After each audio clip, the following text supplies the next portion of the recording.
Joe Rogan Podcast, check it out. The Joe Rogan Experience. Train by day, Joe Rogan Podcast by night, all day.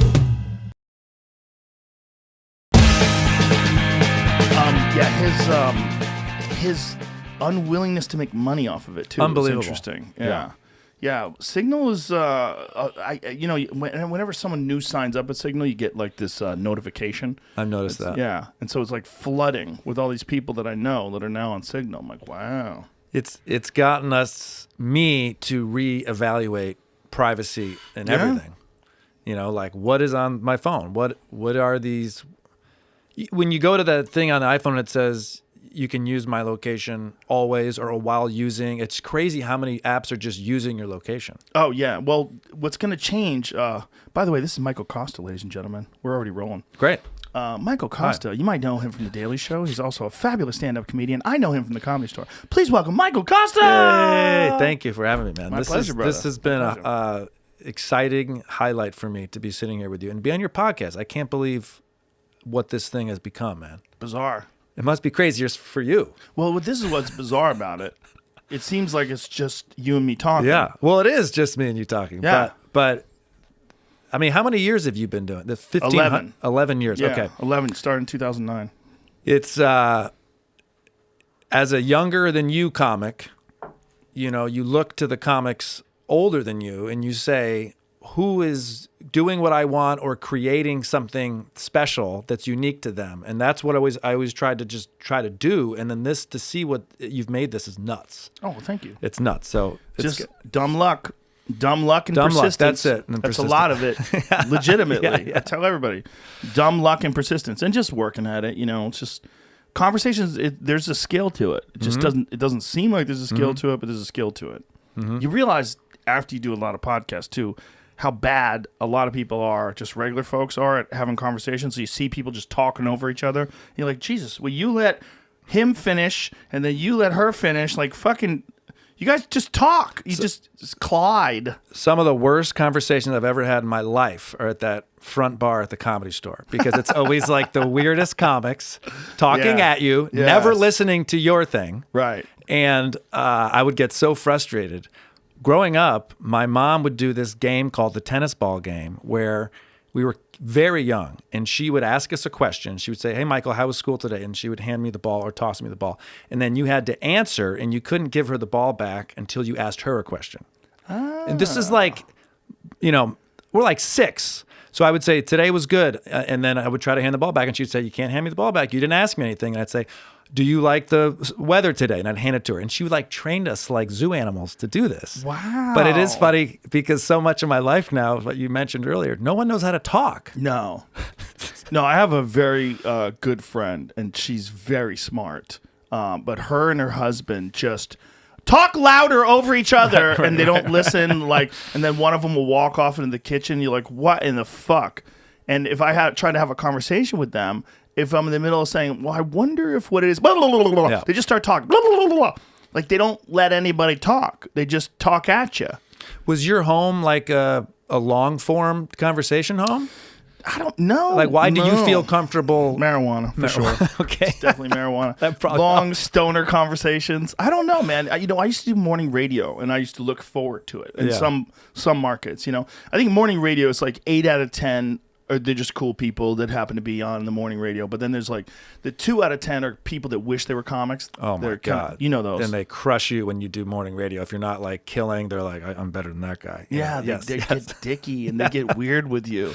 Like they're not friendly. They don't like. I did this one, and I don't want to say where it was, but the guy wouldn't even acknowledge that you were there until he did a bunch of other stuff while you're just sitting there. So you're just sitting there on the stage, and he's talking about like some stupid stunt they're doing outside an Applebee's, and you know, well, we got 5 different people to try it out, and no one could do it. And then finally, so then we got a comedian is here. He's playing at the blah blah blah. It's Joe Rogan. Hi, Joe. How are you? And you're like, what? Why have I been here for 20 minutes just staring at you? And it's like a power trip. I feel like they're jealous or angry that you're working the road, even though it's not like the road comic is making tons of money that week or whatever, but for some reason morning radio Johnny Danger, bang, bang, bang. You know, those guys seem mad about their life lots of times. Some of them, yeah. And then there's a few that are excellent and awesome. Some are just cool people that happen to be doing that. Yeah. Most of them are cool people that just happen to be doing that. But there's enough of those.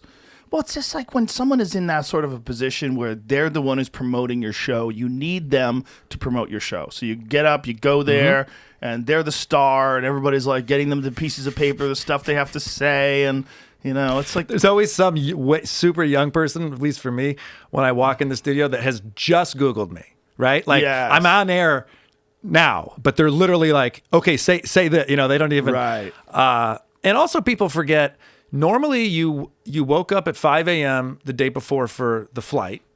You're waking up at 5 a.m. the next day for morning radio. And then you normally have a 5 a.m. flight the next Sunday or whatever. So it's like, I'm not saying being a stand-up comic is hard, but the stage time is this awesome 1 hour, whatever. But all the other work is like 5 a.m., 5 a.m., 5 a.m. Yeah. Well, it fucks up your rhythm, too, because your brain rhythm is off when you get up early in the morning a couple of days in a row, because you're used to doing sets till late at night. Totally. If you do a late night show, you're doing a 10 p.m. show, you're not out of there until 12:30. You get back to your room, you go to bed, it's like 1 o'clock, 2 o'clock, and then you have to get up at 5 to do radio. It's like you're just wrecked. Be excellent.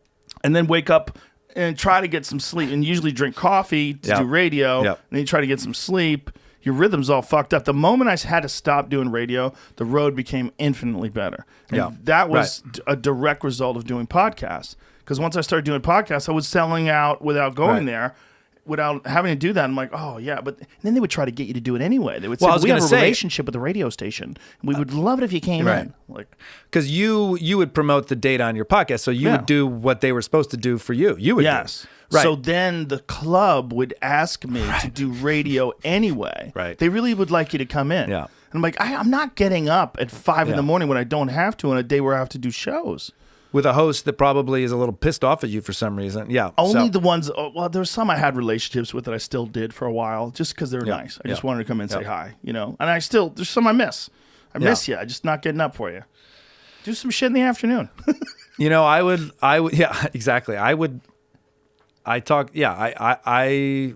would welcome a weekend on the road right now to do morning radio. Here I am bitching about it, but I miss that, you know? I mean, nothing seems to be open. I know Texas has more things open, and I haven't done stand-up. We were talking earlier, I haven't done stand-up since the pandemic, but I'm hoping to feel what you felt when you first went back up there, because I have to reevaluate how much do I enjoy it if I've really enjoyed kind of not doing it right now. I don't know if you had any of that. I did enjoy not doing it. I really enjoyed learning how to cook and having a meal at dinner. Space. Yes. Space to do stuff. Yeah. Yeah. You enjoyed cooking? You know, dinner always took on a different meaning for me when I had shows. It was get fuel so you can not be like passing out on stage. And lots of whether it was LA or New York, lots of times it was like crappy food, get it fuel in, you know. But now there's time to really think about dinner, you know? Do I want to grill? Do I want to make something? And I think it's a much healthier way to be. You know, no one has ever mistaken this profession of stand-up comedy with health. No. But I have appreciated the healthier part of that. Doing these shows with Chappelle has made me wonder. Like, I wonder how viable it is to actually do a residency in a town like Austin and continue to do it for long stretches of time. You know, I don't know, because I kind of think you could put together an act out here. Like, we kind of were doing a residency in L.A., right? At the store? Yeah. It's kind of what we did. I mean, they had this amazingly strong lineup every single night, and how often was it tourists in the audience? A lot. So people were coming to LA and it was becoming a destination, the Comedy Store. From other countries. Oh my gosh, totally. So, you know, of course, and this is a great city, so of course you could do a residency in all. I mean, this is also, isn't that how Las Vegas works? You sign a residency deal for 2 years or whatever, and now you're Carrot Top at the Luxor forever. So Dave and I did this month, and now we're going to do January, and we're even talking about doing February. So we're kind of doing that right now. That's so cool. Yeah, and while it's happening, I'm like, okay.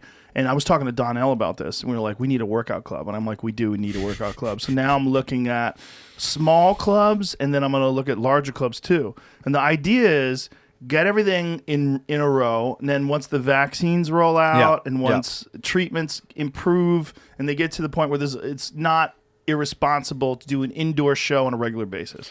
Because right now we're doing outdoor. Right. It's an amphitheater. Everybody's tested. Yeah. It's people, but people are still frustrated. Like you're putting people at risk. Like you're putting people at risk if you leave your fucking house. Okay. Did you take a car to the? Yeah. When you were at the store, was that your workout spot? Yeah. Okay. Yeah. Because it's hard. Because it would be packed, and many people there were fans of yours, and I'm not at the stage where I have 400 fans, and I'm like, you can't disappoint your fans, but I also you got to work your shit out. You got to be able to do both. Yeah. It's tricky because you're gonna eat shit on a few attempts in front of your people that are rooting for you. But I think they kind of understand what you're doing. Yeah. You know, one of the things that's cool is that they would keep coming back. Like I had a friend of mine who came to see me multiple times, and he was like, "Dude, one of the funnest things is watch like a new bit." And then realize like, oh, one of these days that bit's gonna be good, and then coming back 6 months later and it's killer. Because you get to see the baby legs. You get to see like Bambi on ice, where it's like there's no balance. You don't know where you're going with it, but there's something there. And I found if I just stick with it, evolution of comedy, my brain will automatically through many reps trim that thing, add to this thing, and now I'll listen to it from 3 months ago. I go, I didn't even consciously eliminate that line. Yeah. The survival of the fittest existed through my own joke. Yeah. But I remember I was past at the Comedy Store 2008, and you were gone at that point. Yeah. And I don't know, I didn't see you there till whenever you came back. I forget. 2014. So for 6 years, it was when I was past, it was different, man. And you know that. Yeah. It was like 3 people some nights. Monday night, 3 people. And then it threw me off guard when it became the hot spot again. It was great though. It was great when you came back, and it was like Rogan's back. And I was kind of like, so what? There's a lot of great comics here. So what? And then you kind of see, it's Tuesday night, sold out. So that was awesome. Yeah. And it was fun to be a part of. Yeah. It really was. It was fun to see, I remember there was one time I was on stage in Chicago, and this was like maybe 2012. And I said, I was at the Chicago Theater. It's sold out. It's like 3,700 people. I go, how many, I had this bit that I was doing. I go, how many of you guys listen to the podcast? And this fucking roar. No shit. It was, yeah. And I remember thinking, oh shit. Like, I didn't expect that. Like, I expected, like a few people, right? 20% of the people, whatever the number was. And then I remember thinking, oh wow, this is kind of crazy. Like, because I don't have to do morning radio now. Yeah, I don't pay attention too much. Yeah. Like, I try to not pay attention. I try to just do what I do, and I try to figure out a way to use my time wisely. And the best way to use my time wisely is to not read anything about me, not read any comments. So then things happen and you're not aware they're happening. And so that's kind of what happened with the podcast. Which is probably good. It's the only way you could do it, not go crazy. Not go crazy, right. Everybody goes crazy. You meet any famous person, they're insane. And is that because there's nobody giving them honesty? It's not just that. It's just the pressure of all these other people's opinions. Yeah. There's many things. Like, one of the things about Chappelle that's fascinating is he doesn't use any social media. He doesn't use anything. He consumes, right? Like, he'll go on YouTube and watch videos. He's interested in things, but he doesn't fuck around with anything that has anything to do with him. And he doesn't post things. He's not showing you his life. But he's got accounts. Yeah. He's got logins. He's only got one, and he recently started it. Okay. It was for Instagram to let people know that HBO Max was using the Chappelle show, and he wasn't getting paid for it. I followed some of that, yeah. Yeah, so, and that worked. So they pulled it off of Netflix, and they pulled it off of HBO Max now. And now that's wild, huh? It's wild. Who the fuck can do that? I mean, that to me was like, I mean, I get tweets because I work on Comedy Central, I get tweets like, I don't support you because you guys haven't paid Chappelle, as if I have any fucking thing to do with this, right? It's like Twitter, people are attacking me. It's like when people attacked me because I was playing a club that Louis had played that week or something. It's like, what? Oh, that's do you think I own Levity Live in West Nyack, New York? But I was just thinking, what talent like Chappelle can just say, pull this off, and they pull it off. I love that he just moved to Ohio out of the whole deal. Well, he's been in Ohio for a long time. As a Michigander, I'm like, wait, you can have a career in showbiz, and this is what's fascinating about what's happening right now. You guys can have a career in showbiz and not be in New York and LA? Yeah. Well, he did it on purpose because he wants to be in a place where people are normal. He lives in a small town. He knows everybody at his grocery store. He knows everybody at the coffee shop. And he's like a normal resident of the community. I love it. And he's taking a number, asking for sliced turkey breast, and some normal woman's shit. like, that's one of the greatest stand-up comics that's ever lived. He lives right down the street. He lives in a farm. Oh, it's great. He's a fascinating character. Yeah. I love him. Yeah. I love him. I love hanging out with him. He's just so fascinating. Comics always say that know him and interact with him, and that's awesome. Yeah, no, he's great. Yeah. He's always been great too. I met him when he was 19. So did he not then get really well paid from the Chappelle show? He must have. No, he didn't. Well, he Interesting. walked away from a big a big chunk of Big money, deal. right? And the thing that he walked away for, I was dealing with the same people at Comedy Central at the time because that's when Stanhope and I were doing the Man Show? The Man Show. Yeah.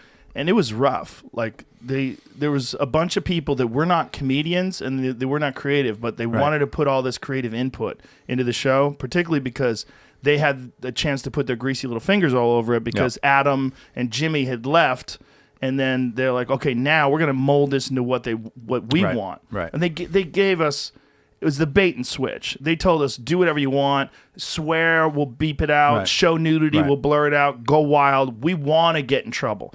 They were like, if we get sued, it'll be great for the show. And Stanhope and I are like, let's party. Wrong two guys to say that too. Well, And then they got fearful of it. very. Yeah. Right. Well, Yeah. here was one of them. There was a time, and I think this is available. We wound up using this, actually, and it actually wound up being a part of the promo. There was a time where we were doing these intros, and I said, I want the intro to be when the doors bust open, Joey Diaz comes out, balls naked in a pair of Timberlands with a baseball hat on, and he yells out, let's get this party started. And he starts dancing, and he goes, ladies and gentlemen, Joe Rogan and Doug Stanhope. And he introduces us. And one of the ladies that was an executive was literally in tears. She goes, how is that funny? Oh, tell me not tears laughing. When we were explaining, Right. that this is what I want to do. She goes, how is that Man Show? How is that funny? I go, how is it not funny? Yeah. Like, what are you talking about? Yeah. This is Joey Diaz. He's a human cartoon. But they were so opposed to him Yeah. and so opposed to him being on the show and introducing us naked. So I said, let's do two different ways. We'll do very it the funny. normal way first, Yeah. and then we'll do it my way. Yeah. So we filmed two. Here it is, right here. Oh, shit. Oh, okay. So we do it the normal way. It was great. Ladies and gentlemen, Joe Rogan does stand up. Great. And then we do the second one. People are literally falling out of their chairs, Right. screaming. Joey's dancing. And I turn to her and I go like this. See? She stormed off. I was going to say, she's pissed off. But she stormed off. It's amazing. And my experience, oh my God. Here it is. Hold on. Start it from the beginning and give me some volume. Holy shit. Here, watch this. Let's get this party started. Jesus Christ. Look at him. Okay. Oh my Anyway, God. so But anytime talent is arguing about what is and isn't funny, you're already in trouble. well, yeah, you got to leave people alone. You got to let the Yeah. funny people to trust their instincts. Well, and not even just like this podcast, I would have never been able to do if I had to talk to executives. No way. I would have never been able to interview the more controversial people. No.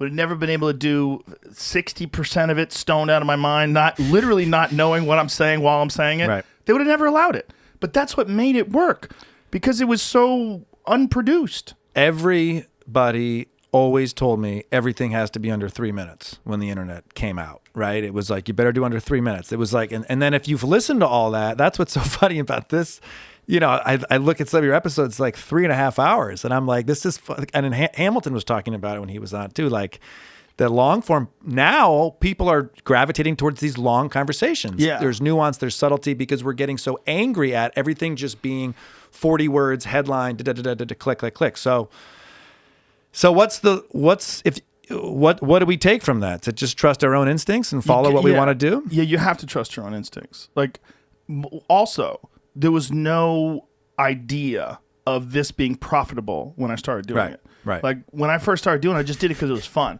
Because I like doing morning radio sometimes. And I was like, why don't I just do an internet version of morning radio? Like no one's going to give me a fucking radio show ever. Right. So when I do that, and I'd actually had some conversations with Sirius and some other people about doing something, but I was like, this is going to be too many greasy fingers. So let me just do this with my friends and just have fun. Because that's all I need out of it. Just have fun. And like Ari was one of the first people like, you got to edit it. He was like, you have to edit it. No one wants to listen to that. I go, I'm not editing it. I ride him into the ground about this today. He's like, you got to make it under an hour. I go, no, I don't. He goes, well, they're not going to listen. I go, they don't have to listen. I don't give a fuck. Listen or don't listen. Right. You have to just trust your instincts and just do what you enjoy doing. But don't do it like you don't plan like, oh, if I do this, it'll be more profitable or more successful or more. Just do what you want to do. But that's what you just said is a trap I fall into, and I think maybe other comics too. I will sometimes think, well, this would be good for this down the line, but really, and this is what I'm repeating what you said just so I can make sure I absorb it. Yeah. What gets me excited? Why did I get into comedy? And if I can follow that passion and enthusiasm will translate to whatever projects I do, right? 100%. That's it. Okay. Right, because We solved it. people get enthusiastic about things you're enthusiastic about. Right. It's contagious. Right. So if you used to be a professional tennis player. Right. If you just did a podcast on tennis, people who are not interested in playing tennis would listen to your podcast. Like I have it. It's called Tennis Anyone Podcast. Do you? Yeah, but Jesus. it's okay. It's perfect. It's perfect. It's a perfect plug.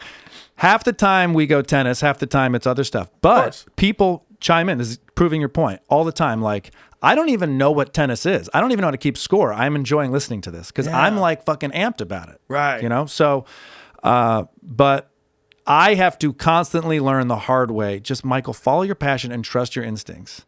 And it seems to work. It's a trap, right? Yeah. The trap of not doing that is the trap of you get enticed by the industry. Yeah. You start thinking about maybe I can sell this show, and then you bring it into a network, and they go, well, tell us what's going on? What's the project? What are you working on? And you say this, and they go, why don't you do this? Michael, what if I have a female co-host, a black transgender woman who only speaks Chinese? Like, there's going to be some fucking nonsensical interjection. Yeah. That they're and you're going to think, well, if I want to sell it, so I met with the black transgender woman and she's really cool and I think we can nothing work this against out. her. Like, No. she is a great piece of talent, but now you're out. Yeah. And then Michael, the show's great, but it's not great with you. And we're going to bring in another person to. I forget, one year in Montreal, Louis Black gave the introduction speech, and he told the story of when he was removed from his own sitcom, and I forget the whole thing, and I'm sure it's up somewhere, but yeah, he got the development deal, and they actually were shooting it. Like, that's, most people just get a development deal and that's it. He got fired, and they hired someone else to play Louis Black. I mean, it's Louis Black. He was fired off of Louis Black, and it's just like, God. I've pitched all types of stuff, and oftentimes I'm hosting it. Of course, that's why I'm in the room. I'm trying to. Oftentimes there will be an inevitable question that will either come through the manager or back channels, which is like, would Michael feel comfortable stepping off this? And it's like all the time. Yeah. And you start to question if maybe I should step off it, and that's like, no, fuck, believe in it. Believe in yourself to pull this off. Maybe now isn't the right time, but. There's also a thing where we're talking about, like, people like to interject in conversations because they want to be heard and they want to talk. There's a thing that happens in a meeting when you have a bunch of executives like that. Someone has another idea, and that idea might not even make sense. But if that guy's like the president of the network, he might try to shove that idea down everybody's throats. Yeah. Like, Michael's great, okay, but we want Michael in a television in the background. Yeah. And the other host in front. And every now and then they call on Michael, and everybody's got to go, all I wonder. Like, it's a terrible idea. terrible idea. But everybody else has to chime in. I've been in the room with those fucking terrible ideas. I've seen it. So are you just out of those dumb meetings right now? I mean, because of Texas and because of the status, you don't have to fucking go pitch the head of a network, right? No, I'm done. I've That's been great. done for years. Yeah, okay.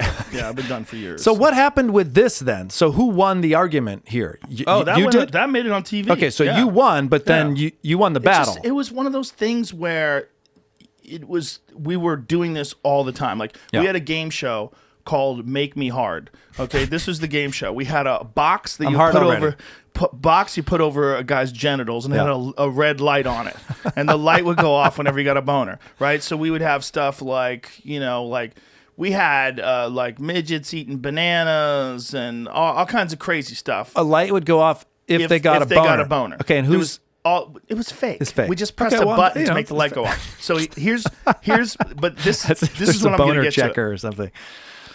We had a transgender woman Yeah. who is beautiful. She's fucking beautiful. And she climbed on top of this guy, pulled out her breasts and put whipped cream on her breasts, and he was sucking off the whipped cream. It was crazy. And then pulled down her pants and showed her cock. And they were fine with that. But what they didn't like is the word hard. They felt like the word hard is Weird. just rude, and they didn't like it. So they made us change it to make me stiff. So I was like, but stiff is, that's more offensive than hard. It's grosser than hard. It's stiff. Yeah. Like, make me hard is bad. But it's that kind of arbitrary, nonsensical input that you have to give into because they're the You exact. have to give it. And also, no one says make me stiff. So Make me hard. People say. The old sign, Make Me Hard, was in the background of episode 1 of the podcast that I did. Amazing. I had it behind me and Brian while we were talking. There was a Make Me Hard sign behind me because I got to keep it because they wouldn't use it. But the fact that they're okay with this person pulling their dick out, that's fine. Yeah, but not the terminology. But or they hard. want to feel that they had input. That's all it is. That's all it is. That's all it is. There's too many cooks in the kitchen. Yeah. There's too many people that want to be heard, and they don't need to be heard. They don't have the confidence to sit back and go, we love it. This is great. Because they have to have an input. And this is the problem with the whole studio and network environment. And for the longest time, you had to listen to them because you needed financing. You needed a place to go. You needed the union to be there with the cameras and everything. But you don't need that anymore, especially if you want to do this. So, and this is my favorite thing to do other than stand up. So why am I having meetings? To be yelled at? Yeah, I mean, the internet has made, GarageBand has made a lot of people be able to upload their music. It also means there's a lot more shittier music that's uploaded. This includes comedy. And this, I mean, I see comics now starting, maybe not this year starting, although there are some people who started. As soon as they get their first tape of them on a club, they upload it. You know, it's like they've been doing it 6 months and now it's on YouTube. And I probably would have done that, but you couldn't even do that when I started. It was whatever, 2003 or 2004. So I had 5 years probably where you could really put something on the internet, and I had 5 years to get better without people seeing that. And it was helpful. Yeah, I had a long time. You had a long fucking time. I started in 88, so I had a long time but there's still videos of me when I was terrible. Yeah, you sure. can find them. Yeah. And I encourage people to look at those because if you're thinking about doing stand-up and you think like, oh, you look at a person that's successful and they're touring and everything. No. Go back to the early days. It's a fucking wild grind. Like what you're talking about when you're talking about developing a new bit and doing it in front of a large crowd that's there to see you and they paid money, how nerve-wracking that is because it's a new bit and a lot of times these new bits bomb. Yep. Add that times 100, that's your whole act, right? Times 100 is like developing an act when you don't know what you're doing even. Yeah. I mean, you don't even have skill yet. You don't know cadence. You don't know rhythm. You don't know the right way to introduce an idea to people. You just have some random thoughts of what might be funny and might not be, and it's this long, brutal trudge through broken glass and snow and hail, and you gotta persevere. You gotta keep going. And the bombings are so ruthlessly degrading your Personal. self-esteem, your who you are. It's musicians can bomb, but there's still noise in the room. You know, like we've all been to a shitty bar in Asheville and this guy sucks at fucking the guitar, but there's noise. There is noise to distract. And when we bomb, it's the sucking of the noise. And often, sweat, everyone's talking about flop sweat. But I remember starting out not being comfortable with silence. Doesn't mean you were bombing. Now I watch better comics, more experienced comics. Silence is fine as long as they're in control of that silence. Yes. And I remember as a new comic, it was like silence was like the death for me. Right. And as I've gotten more comfortable on stage, hey, it's good. You got them silent. That's good. Well, don't you think it's like tennis in a way that like the first time you ever picked up a tennis racket, I imagine you were very young, right? Very young, yeah. Any skill, when you first learn it, you don't know what the fuck to do. No. Your feet don't move right. Your arm doesn't swing right. I'm sure your swing isn't smooth. It's just like anything else. It takes repetition and concentration and focus and discipline, and you got to keep grinding over and over and over again. And then you get good, and you go play a competitive tournament, and you lose 6-0, 6-0. I mean, there's a wonderful interview of Roger Federer talking about his first tournament, 6-0, 6-0, lost. I mean, the greatest tennis player of all time is admitting publicly, and he's not ashamed of it. He shouldn't be. Oh yeah, he goes, but then I took something from that. I learned from that. And I've also taught tennis forever, but one of the most common mistakes people make when you teach them tennis is they run to where the ball bounces, right? You're not going to hit the ball there. The ball bounces, and then you should be further back. But the biggest mistake everyone makes is they run directly to the ball. It sounds funny, but in every sport, you should be more or less where the ball bounces, but not in tennis. You need to have it bounce and wait for it. So you learn just this little tiny thing like that makes the biggest difference, and then you can get better. But you fail all day long. I mean, tennis, fail. If you can be one of the greatest tennis players in the world, you can play 40 tournaments a year, and you lose every single week. Maybe you win one tournament. You lose all the fucking time. So you better get used to that shit. Yeah. And you better be tough enough to advance through it. And I think that really helped me with comedy, because I've transitioned over to comedy, and it's like, oh, fuck, I failed. Am I going to cry to myself for 3 days? I want to. It feels that personal. Or do we got to get back out there? I use you as an example of people that were successful in other things that understand discipline better than most stand-ups. Because one of the things that does trouble stand-ups is that discipline. Like they like doing it. They enjoy doing stand-up, but a lot of times they wind up doing the same material over and over again because it's safe.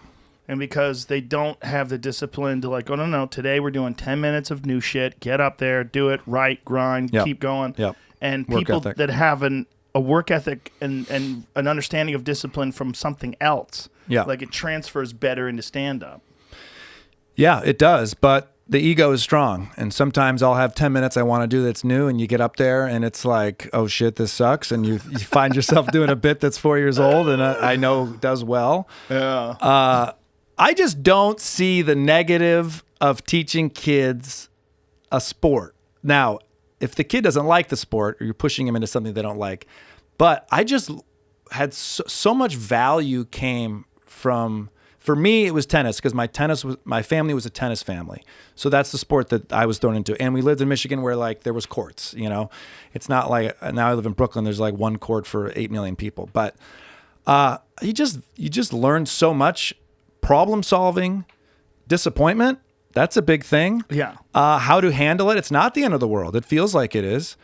But I just say put kids in sports. And also we're talking now about public health. I mean, we have a public health crisis in the United States. Maybe we should be more active. Yeah. Well, you know, you don't want to blame people that are the victims of a disease, right? But the victims of the disease generally are people with health problems. 2.6, that's what it is. 2.6 comorbidity factors is the average of the people that have died from COVID. The amount of people that had COVID, only 6% of the people who died from COVID had COVID. Oh, just right. COVID. Okay. Only COVID. The rest of the people that died had an average of 2.5 basically comorbidity factors. So they had diabetes, right. They had this, they had that, they had, you know, lung disease. We have a real public health crisis. It's a public health crisis added with capitalism. Yeah. And that is causing some serious issues because this is a capitalistic country. We value the dollar. We value business being open. I'm so impressed with how businesses have adapted. Comics have adapted through social media, learning new. I weirdly may get in trouble for this, but I have a newfound appreciation for capitalism. I see these small businesses in Brooklyn and they're building outdoor heaters and planters and I'm like, whoa, this is fucking awesome. Like this is what capitalism is driving. Now, also that love of capitalism are making people say we can't shut the government, we can't shut things down. And you mix that with public health. I hope the end is near. I hope it's near. I'll take the vaccine. The light at the end of the tunnel. Yeah. I think I said 2.6%. I think what I meant is 2.6. Okay. 2.6 factor. What you're trying to say is people are dying from other shit. Yeah, they're dying from a bunch of different things on top of having COVID. Yeah. I think that the real problem is these folks that are telling everyone what they can and can't do, and it's not necessarily based on data. It's based on they have to figure out how to do something. So like in Los Angeles, they're saying like we got to ban outdoor dining. Right. Well, there's no data that shows that there's an extreme risk of transmission from outdoor dining. Right. And you have these people that have spent thousands of dollars setting up this outdoor dining area. And did you see the video of the woman from the restaurant? And then across the street from her, she gets closed down. And literally across the parking lot, a movie studio has set up their outdoor dining. And they're fine because of the unions that pay the politicians. And it's insanity. And that woman, that's not P.F. Chang's. That's this one woman's. It's her savings account. Yeah. I've just kept in touch with a lot of the New York comedy clubs during this time because these are my friends and their business. And I say, jokingly, do you have any savings left? And they're going, no. We first of all, what savings? We live in New York. No one has any fucking savings. But yeah. How are the comics getting by if they're not working? Some are doing Zoom shows for $20, and there's a few outdoor shows. I don't know. I have this insane protective bubble right now because the Daily Show has continued, and so I'm receiving, thankfully, a TV paycheck, and I'm a stand-up comic, but I'm not performing because I think it's too dangerous to perform where I live. I think we're gonna lose some comics. How the fuck could you possibly stay afloat right now? Yeah. Well, I mean, just because they go and get a job, but here's the other thing: what job? What's available? Right. What are you going to go do? Wait tables? Where? Well, it's like 30% unemployment out there. Yeah. It's really crazy. Yeah. I mean, I don't know what jobs are even possible. It's a grind, man. But what you said really holds true, that the people that are creative, that find solutions to keep their businesses afloat. And I think a lot of these comics are going to have to find solutions. I mean, some of them have done a brilliant job, like Andrew Schultz. What he's done is figured it out. Yeah. He came up with these bits to do on Instagram, these like 15-minute rants. He had already had a studio. He had everything set up before COVID hit. He's like, fuck, what do I do? Well, we go to work. We go to work and figure out how to make this happen. He sold a show during quarantine. Yes, that he created during quarantine. Yes. At some point. And what's really hilarious is he talked about it at the beginning of quarantine. This is a time to create. Yeah. Just buckle down, go to work. Yeah. And now look, he sold this 4-episode series to Netflix. Yep. And it's brilliant. Yeah. I mean, it's really, really good. I think that's a great example of adapting to the times. Also, some people needed to maybe chill for a sec, have dinner with their family, whatever the case may be. But I don't know how it was in China. In Wuhan, were all the businesses doing the same thing? Were they building little heaters and potted plants so you could have outdoor dining? Or was this a capitalistic thing? I think the government shut them the fuck down. I mean, they were bolting people inside their houses. With the evidence tape across the door and shit. It's not good. I mean, the way they handled it is scary. I don't think we should handle it the way they handled it, but even that didn't necessarily work. I mean, didn't they have another surge? Like, one of the things they were pointing to, like Japan, they were pointing to Japan as being a virus success story. Like they just social distancing, they wore their masks, went back to work, and everybody's fine. Not true. They have a huge surge there right now. The problem is this virus is weird. Yeah. And I don't think there's a real way that you can contain it. Los Angeles contained it in terms of like the strictness of their lockdowns, but more than anybody, right? They were stricter than anybody. Right. They have the most cases now. They're fucked. I know you were saying that, and it seems like it affects everybody differently. Yeah. You ask a doctor a question, and they don't know the answer. Yeah.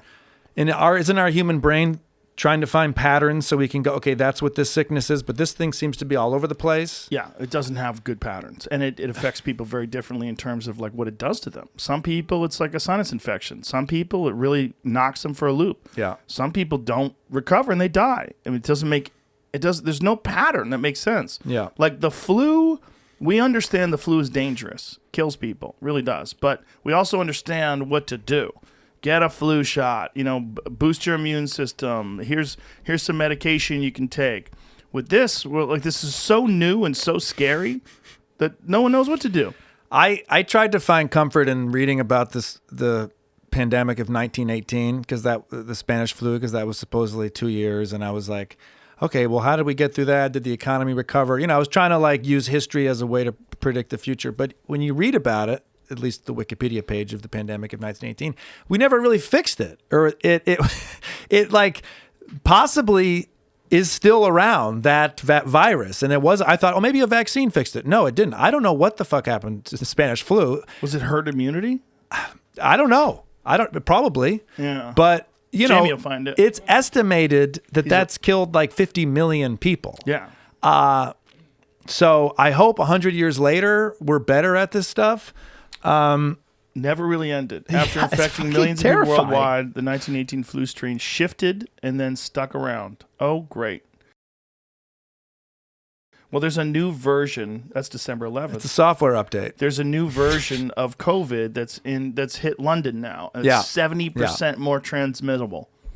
Yeah. Fuck. Fun times. What we know and what we don't about the UK coronavirus variant. And they think there might have been a similar variant or the same variant in Brazil a few months ago. Crazy. Not good. So do we live in fear? Do we... Yes. Yeah. Yeah, we just shit our pants and hide. Yeah. Now, or you fucking take care of your immune system and you allow people to open up businesses. Here's the thing. Yeah.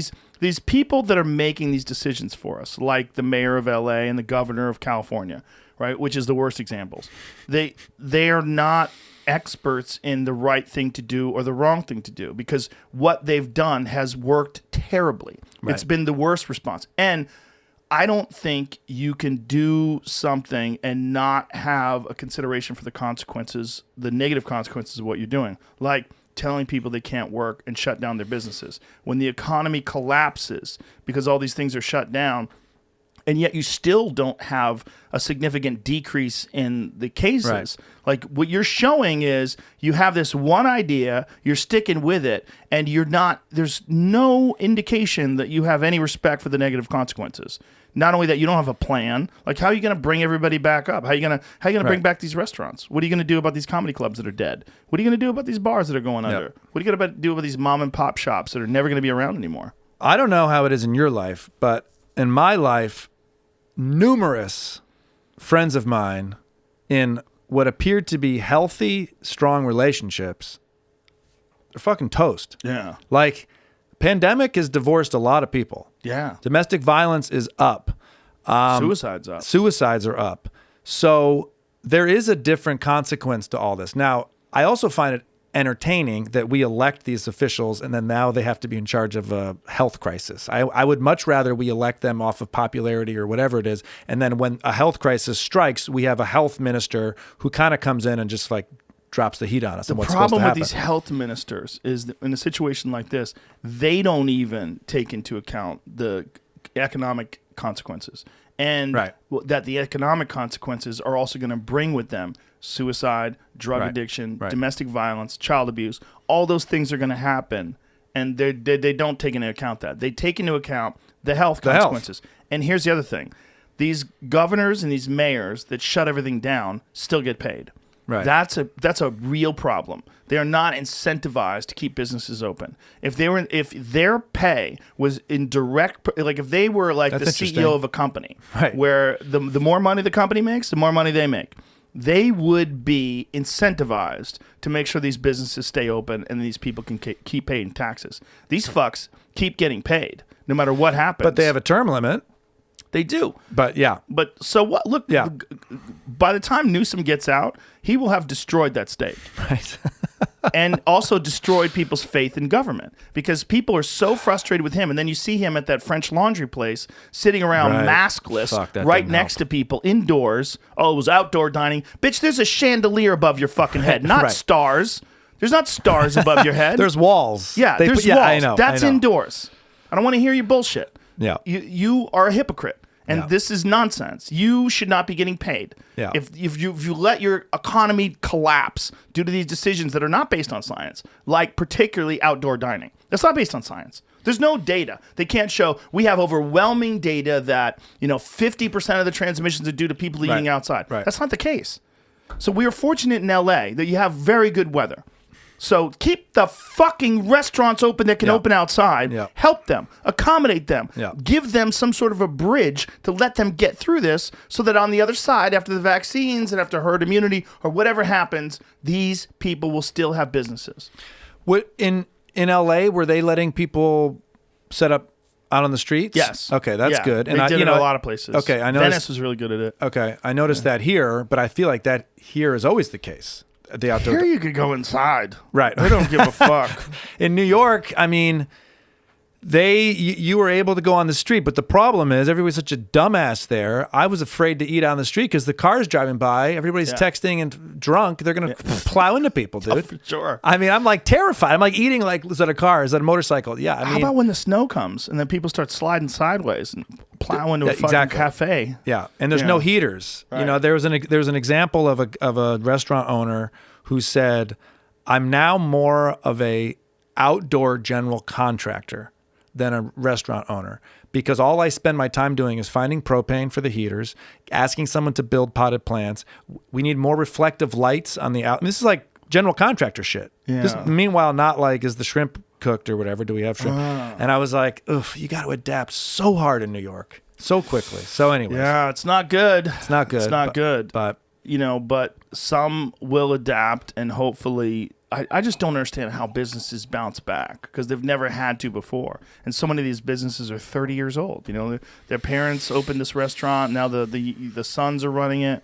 There's a restaurant in Vegas called Gaetano's. It's in Henderson, Nevada. It's outside of Vegas. And I used to go to the original restaurant that was in Calabasas. Okay. And now the son runs it. The father's passed on, and luckily I got to see him before he passed on. I ate there like a couple years back. And now the son is running it. And he's just doing all kinds of creative things to try to open it up and to try to have people. They're reduced to 25% indoor capacity now. They have to. They're selling a lot of to-go food and trying to help people out. But this is a business that I've been going to them personally for 23 years. And now all of a Grinding. sudden they're right about. Yeah. They're barely hanging on, and they were a very successful business. It's a great restaurant. Yeah. They were around for a long time. yeah, But now they're fucked. the plastic, all the to-go shit too. Yeah. I mean, oh my God. how much fucking more plastic are we How many using? seals are going to choke to death? I thought we were headed in the right direction on plastic. Yeah. New York banned the plastic bag, and now it's like this. I mean, everything is plastic. Well, here's a solution for this. It's never discussed, but it really should be. There is biodegradable plastic that's made out of hemp. Hemp.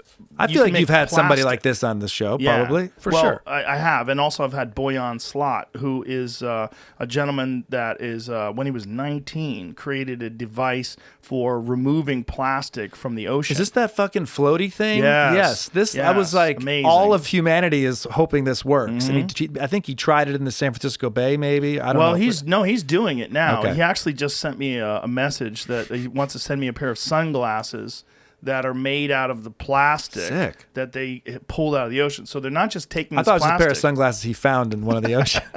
It's really That'd great be pair. good too. That'd be good too. Recycle it, but they're legitimately recycling. So they're taking that plastic that was choking seals, and they're reconstituting it and then making products. And then the sales of that products will help fund this business to try to remove plastic from the ocean. So it's actually a resource now that he's figured out a Yeah. way to extract the pollution. There he is. Is Beautiful that- person. I love this guy. Love him to death. And they're cool sunglasses. Yeah, So that's the it's thing. functional. And look at all the plastic they're pulling out. They're pulling out these big, huge chunks of plastic. But, you're dealing with something that's bigger than the state of Texas that's floating around in the middle of the ocean. Is that true? That trash gyre or whatever they call it? Because you Google image it, I can never find it. But supposedly there's this, there it is. Maybe. Well, here's the reason why you can't find it. A lot of it is subsurface. Right. It's like some of it's 214,000 football fields. Wow. Worth American of, football or ocean like cleaning funded of our goal of 500,000. This is American football. They're just talking about what he's been able to clean.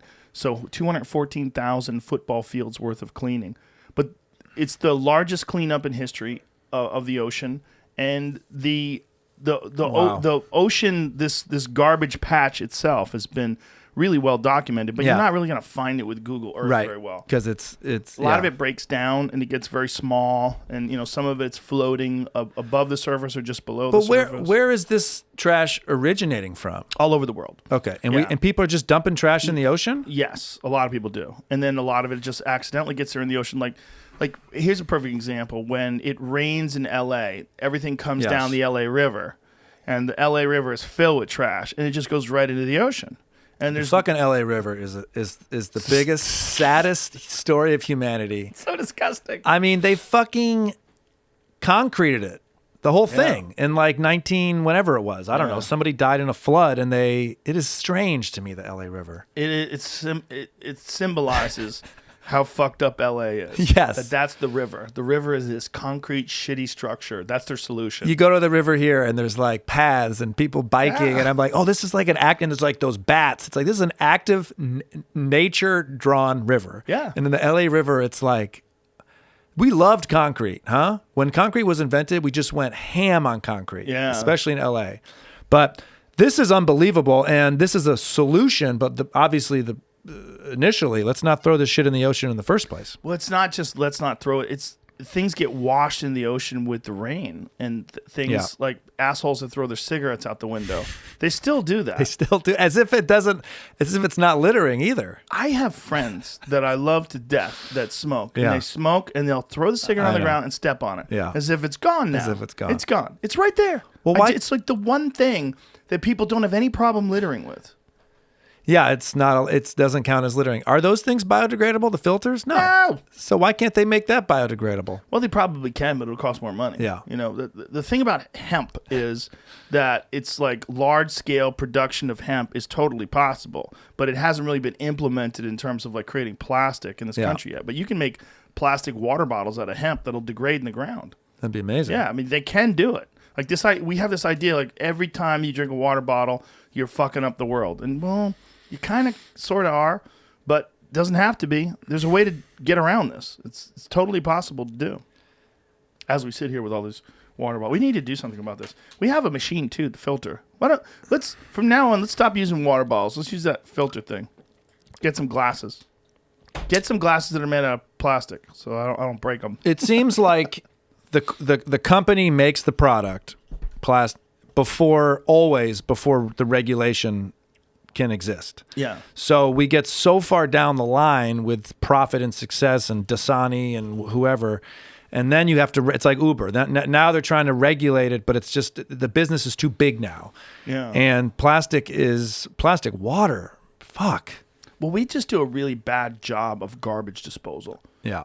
We do a really poor job of making sure that the garbage is in a controlled environment. It's in an absolute container. And, a lot of people fucking litter.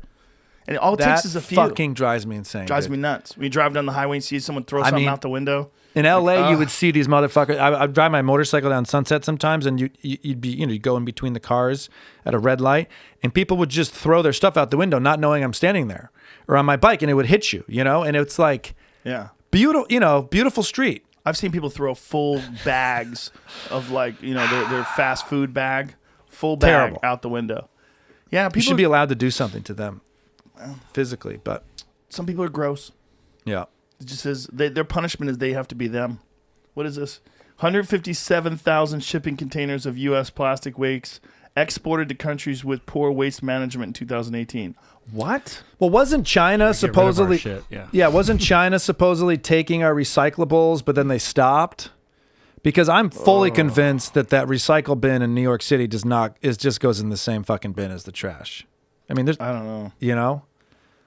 157,000 shipping containers. There's a terrible video that I watched about them pouring garbage into a river in this poor country. They literally would back a truck up into the river and they were pouring everything into the river. Just garbage. I mean, just let's get rid of it here. I heard that Americans have like on average 2 storage units. So like their home isn't enough storage. So on average, that most Americans own a separate storage facility somewhere for their stuff.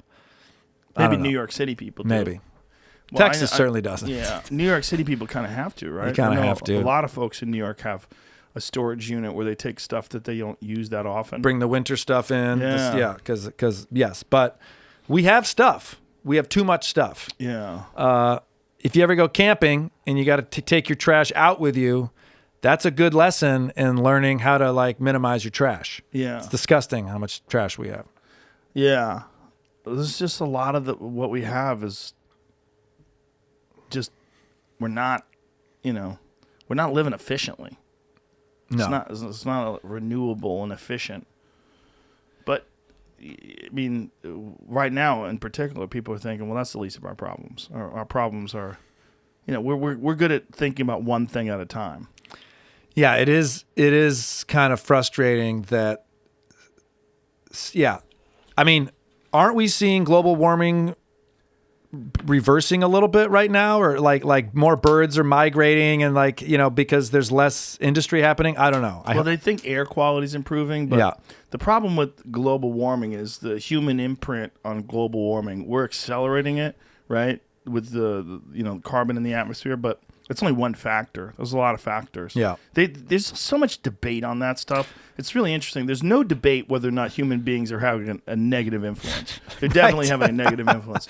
But, when you go back and you look at when Earth was when there was an ice age and most of North America was covered in a mile-high sheet of ice, and you see that, there used to be dinosaurs in certain places and are now all this is not stable. Like, none of this is stable. Yeah. This whole planet is like constantly in this state of change.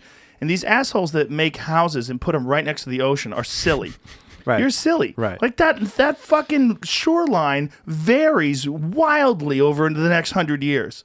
And yet you're just like, here's my house, and I'm going to put it on stilts so the water can go underneath it, but I'll be fine. We're weird with that, man. Like Malibu, the most expensive coastline in America, right? Those Malibu houses, and they're all on something that's just not going to last. Yeah. And I never understood Malibu because I could never, as a regular person, you can't really see Malibu. It's just PCH, but it's all private beaches. Somehow they've privatized. It's not. It's not. No, they pretend it's private. Fuck. This is bastards. The thing. Oh, it's pretty gross. Not only is it gross, it's like a crazy situation. These people that own these houses on these beaches hire security to chase people off the beach because the beach is in front of their house. But they don't own the beach. They don't own the beach. Because you can't own the beach. You can't own the beach, yeah. It's literally like owning a chunk of ocean. Like, it's not yours to buy. Yeah. You own the piece of land where your house is at. But these people pay like $20 million for this little house that's right there, and they think, well, I shouldn't have people playing the drums right in front of my house. Right. Well, no, they're allowed to. So are they saying that they're trespassed to get to the beach? They're literally there's court cases because people are hiring security guards to kick people off of the land in front of their house. Wow. But that land is public land, so there's lawsuits going on right now. And there's all these groups that are trying to make sure that these people don't get away with this. Right. And that, restore public access to the beach areas. Just like you have a certain amount of space between your house and the beach. Yeah. But it's not much. It's like 10 feet or some shit. But there must be a law in place that says you can't privatize the ocean, right? Yes, there should be. I'm happy we came up with that law. I hope there's. I don't know. Yeah, I was talking about water and dumping in the river.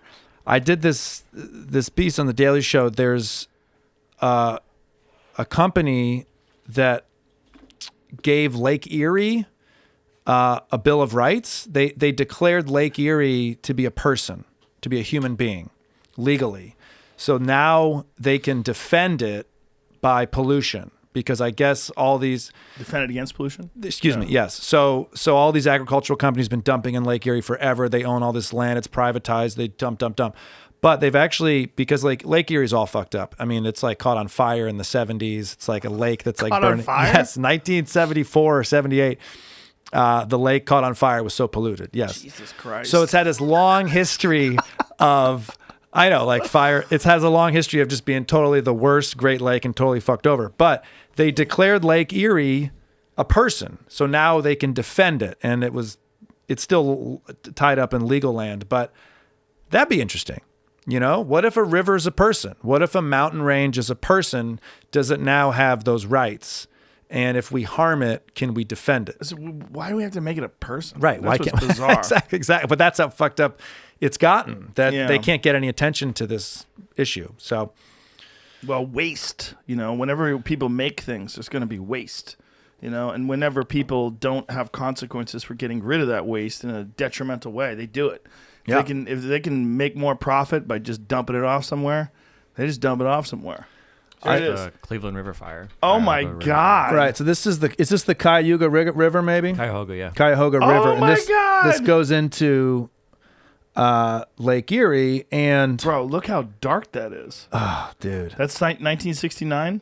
Oh, was it 69? Make that larger. Look how dark that smoke is. How polluted is that? That's the water on fire. Yeah.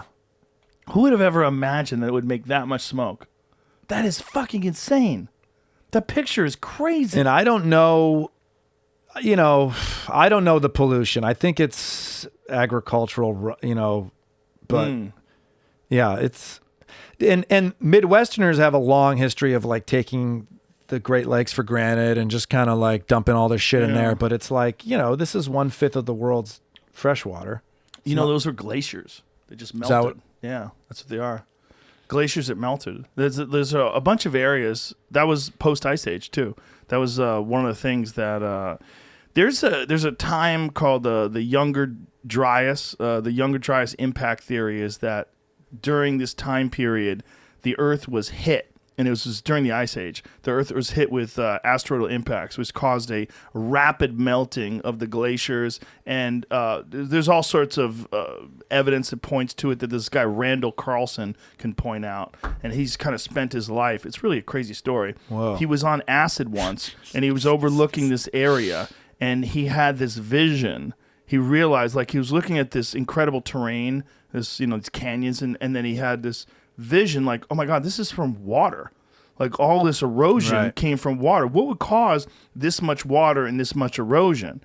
And then he spends literally decades researching this, decades obsessing about this, and has been on the podcast multiple times discussing this. And it coincides with the end of the Ice Age, and also coincides with this time where this comet has like a cycle of passing by Earth, and debris from this comet collided with the Earth. And there's all sorts of evidence in terms of soil, when they do soil samples, core samples, that there is what's called, I think it's called tritonite, and it's nuclear, it's literally nuclear glass, and it happens on impact sites of asteroids.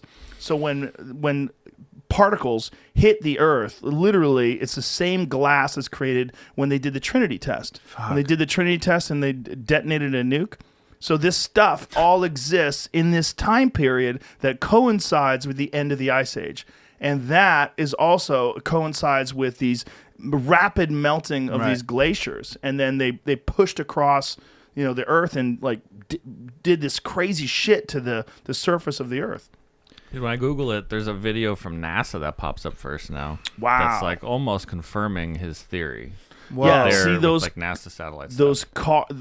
this area of where these glaciers rapidly thawed out and just tore through the landscape and moved these massive stones. It's really crazy. You'd have to listen to him talk about it. I'm doing a really shitty job of describing it, but it's a fascinating thing to talk about. But this is all, those glaciers are all remnants of, or those lakes, the Great Lakes. Yeah. Those are giant chunks of ice. Most of North America was covered with a mile-high sheet of ice. And then what's going to happen when the asteroid comes for us now? We're fucked. But we're going to know it's coming. Yeah, but they can't do anything about it. It's not an Independence Day situation or whatever that movie, Armageddon. Yeah, they can't stop it. Everyone, there's some people that think they can stop it. Oh, we'll just do this and we'll just do that. But when I talk to experts like Neil deGrasse Tyson and these type of people, we're more than a decade away from being able to do something about it. To change the trajectory of an asteroid? They're not putting nearly enough resources into doing that either. Because some of these things, we don't see them coming until they're there's not that many people watching the sky. And there's 900,000 near-Earth objects. Like, if you look at the amount of objects that are circulating between Mars and Jupiter, the thing that saves us is Jupiter. Jupiter is like our security guard. No shit. He's keeping all the assholes from coming into the club. He's like, hang on, because Jupiter has this massive amount of gravity. Right. So a lot of things that would hit us get sucked into Is that why Jupiter. it has like 7 moons or whatever? It's got a lot of shit. Yeah. And there was one impact. Thanks, Jupiter. Right? There's one impact that happened in Jupiter that really changed our understanding of what an impact does. Because we had sort of this idea of what it would be like, and this one thing hit Jupiter, and the explosion was literally the size of Earth. And we're like, oh no. And we realized if something like that hit us, that's a wrap. And that, obviously that's what did the dinosaurs in, and the Yucatan impact. But that's going to happen again. It's just a matter of when. It's always fun to have this type of conversation. What is this? It's a movie that just came out about what you're talking about. Oh, no shit. Like the last couple months, called Greenland. Oh, the Gladiator guy. Yeah. He's in there? Well, listen, this is going to happen. Yeah. Remember back in 2015, Bill Gates gave a TED Talk about pandemics. Mm-hmm. And I remember everybody's like, it's not going to happen. Well, guess what, fuckface? Here we are. We're in the middle of a pandemic. We're very fortunate that this pandemic is killing less than 1% of the population, but it is a pandemic. And 1% of the people that get it. But this is also going to happen. It's not a matter of if we get hit. It's when. You look at the surface of the moon. The surface of the moon looks like one of those steel plates at a gun range. Dude, it's so says, bang, fucked. bang, bang, Yes. Yeah, that's because it gets hit. Because the moon doesn't have any atmosphere to protect it. There's going to be a third act to Earth, and it's going to end, but are we a part of that? Well, how about this? Well, so why do I have to go to work then? Is this all going to happen? This is Earth 2. Okay. There was Earth 1. We got hit by a planet. Okay. Earth 1 existed. We're in the sequel to Earth? Yeah, this is the second version of Earth. Earth 1, they think that's how the moon got formed. Earth got hit by another planet. Think of that shit. Yeah. Yeah. I mean, when I look at the ocean and when I look at the sky, I feel very insignificant, and it actually gives me comfort, right? It makes me go like, dude, chill on this. Chill on that Tuesday morning bothered you or whatever, the commute. Don't read your mentions on Twitter. Yeah, exactly. Like, look at the ocean, look at the sky, and it's fascinating. And you think about men, hundreds of years ago that would look up there and say, I want to go there or study or learn about that. It's crazy. And fuck. Well, that's another thing that I think we've done. It's a huge disservice.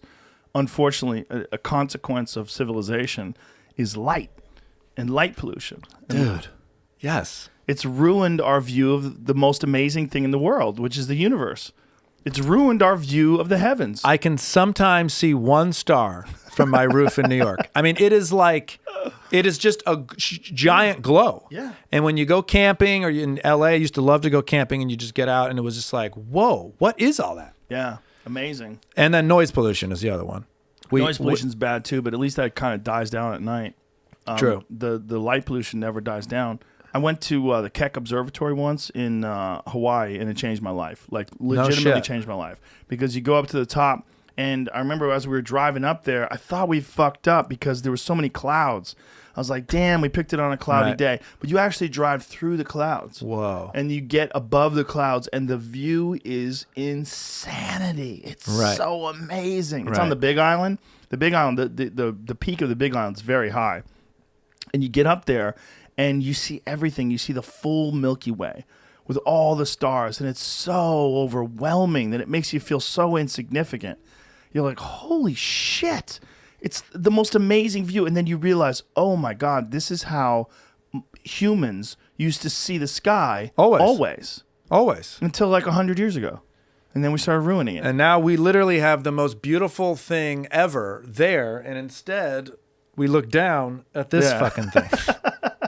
Well, and I think it coincides with our lack of appreciation or understanding of where we stand. You know, when you look at the mountains or when you look at the ocean, you do get humbled by the magnitude of it. There's something comforting about it. And I think it's one of the reasons why like beach towns are kind of chill.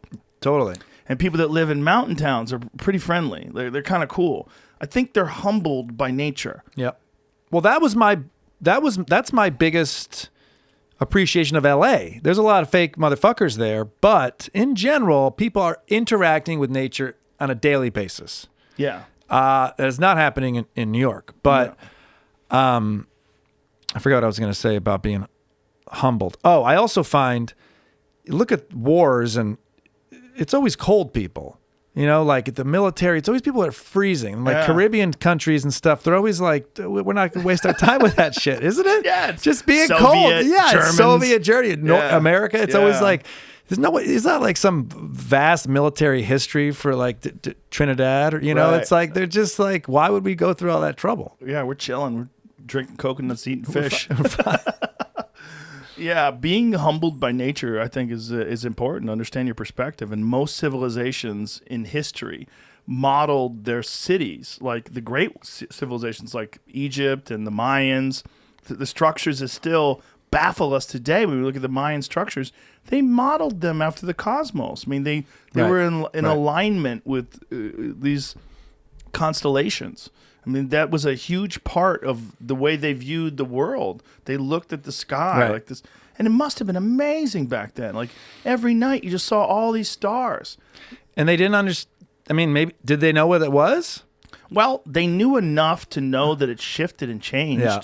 They knew enough to line up certain structures with, like, the sun on the summer solstice. And they knew enough. They had a lot of understanding of it. Because you got to realize, these people were observing and studying and writing this stuff down for thousands of years. You know, even though they don't have the kind of astronomy understanding that people have today, they still had thousands of years of observation. And they knew how to like make it so on the solstice it would line up correctly, which is insane. You know, speaking of humble by nature, Jordan Jonas, who you had on the Alone. Yeah. One of the things that I was so drawn to with that season 6 of Alone, I was always like, okay, I'm going to see some badasses like figure out how to survive in nature. But the ones that really thrive or win have this humbleness to it all. And that's what drove me to Jordan when he's like killing the Wolverine with his bare hands and shit. Yeah. But he's still somehow doing this like totally alpha nature predator thing. But then he would still have this like, you guys are in charge. I'm just chilling here. Yeah. And that threw me. I was like, oh, maybe this is probably why he's so good at this too, because he's just like, you're in charge. Let me just be a guest. Well, he's been in nature for so long that was nuts. He understands it, and he loves nature. Like it's like that guy's spent like a long time living with people in Siberia. I know, like, with the reindeer and shit. Oh my God, his life is pretty incredible. I'm gonna do his survival camp. Are you really? Yeah, like in August. I guess he's got some survival camp, and I signed up to do it. I don't know. We're gonna go to Idaho on the fucking horses and like, I don't know. I'm just trying to learn as much shit as I can. Why are you doing that? I just think it'll be fun. I mean, I live in a city, you know, but I love nature, but it's hard. I gotta like commit to finding time to be in it from where I live. You moved to Brooklyn to do the show? To do the Daily Show? Yeah, right. I was living in LA before. What was that transition like? I had been to New York once before for a year to do a show on Fox with Regis Philbin, rest in peace. And that'd be a great guest, but he's no longer. You can't get him now. But so I was a little more familiar with New York City. The first time I went there, it just wiped me out. I couldn't figure it out. I thought everything anybody said to me, I took it personally. I didn't understand the pace. I didn't understand anything. The second time I went, which is now, I was a little more confident in the rhythm. Is your wife from there? No, she's Canadian. Oh. So we were in LA. I got the job, moved to New York. My parents were living in New York City at the time. So I actually got the Daily Show, moved to New York, and stayed with my parents. 38-year-old sleeping with my parents' house.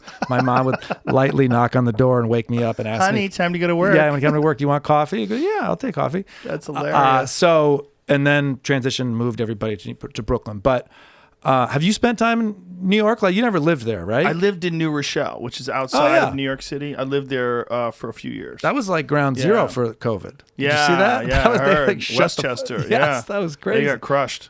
So were you doing comedy out of New Rochelle? Yeah, okay. I had a car, right? Yeah. And I couldn't afford to live in the city. Right. Because if I lived in the city, I would have to park. Yeah. I remember being ashamed to tell people that I lived in New Rochelle. Right. They're like, oh, you're one of those people living out there and you can't hang in the city. Right. And I was like, I don't have any money. Like, I couldn't afford What was spot pay then? $10? Not much. 50? But the road was where the money was at. Yeah. I lived in New York because I got signed by my manager. And the New York scene was great, but you would have to hop from gig to gig to gig, and everybody was doing like 15 minutes. Yeah. Or you could go on the road and you'd go to Connecticut and do an hour and make like $150. Yeah. That's what I was doing. Yeah. I was doing a lot of road gigs. I needed a car. And there was no way I was going to have a car in New York City and pay like, I don't remember what a spot was, but it was as much as my rent was for my apartment. That's how much a spot was to park your car. Yeah, I don't know. I'll do 4 shows a night, but in order to make it on time, I'll be taking $80 worth of Ubers or taxis. So how is this work? I don't know how. I got into the New York scene later in comedy where, I had road work I could rely on, but I just don't know how you survive and live full-time as a New York City stand-up comic. I mean, there are people at the Cellar that will tell you they've pulled it off, but they haven't bought a new winter jacket in like 12 years.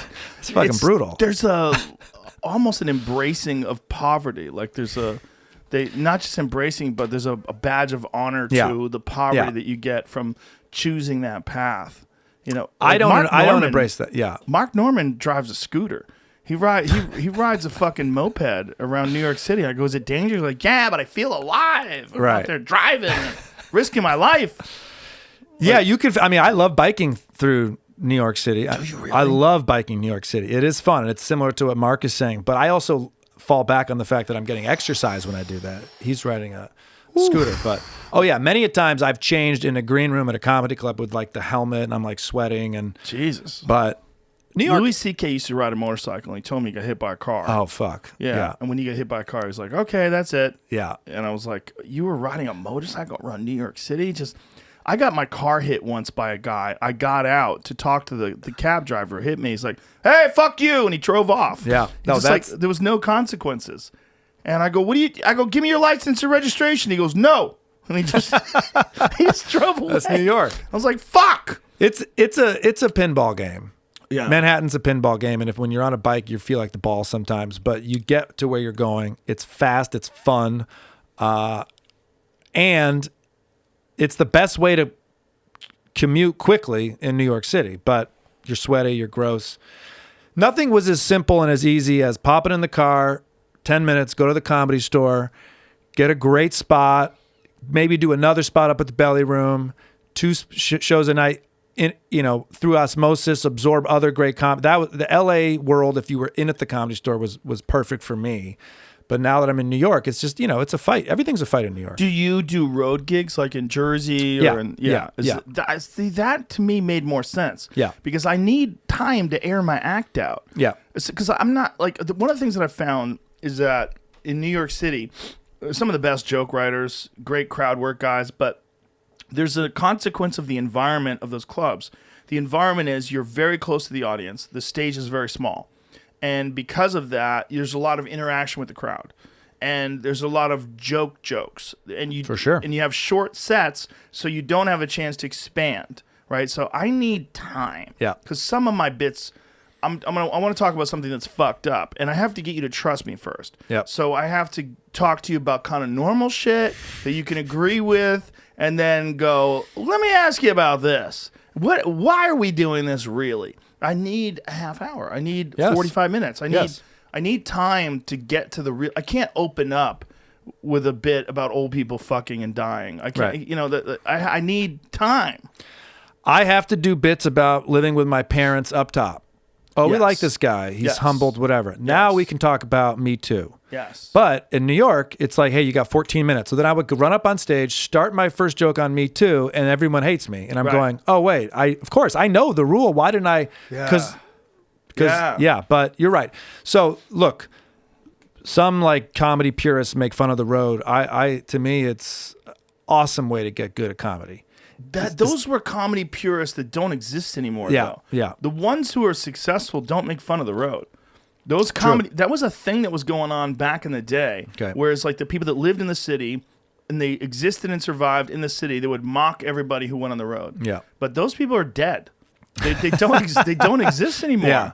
Because everybody does the road now, and you realize like, no, it's your choice. Not only that, this arrogance that only the people in New York City are the I know. sophisticated people I know. that are intelligent. It's so dumb. Yeah. Really? Like, yeah, are there morons in Jersey? For sure. Yeah. Are there morons in Manhattan? Yeah, that too. Yeah, Especially if you do like Caroline's. Like if you do Caroline's, you're doing tourists. for sure. It's mostly tourists, you know? I think that's a big mistake that By the way, I love Caroline's. No, I'm not. I understand. No, but yeah, I understand.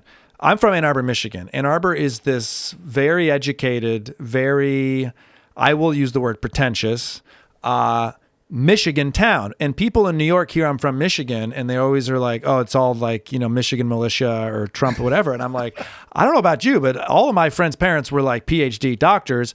I'm not saying that's a good thing either, but I'm saying you're out of touch with what is it existing in Michigan. And yeah, and so the road could do an hour. Now, you can get hacky on the road. If you are just chasing laughs and you're just chasing like, I want to be popular for the moment, you can get hacky, and that's what you got to fight against. Yeah, well, you don't have that fear.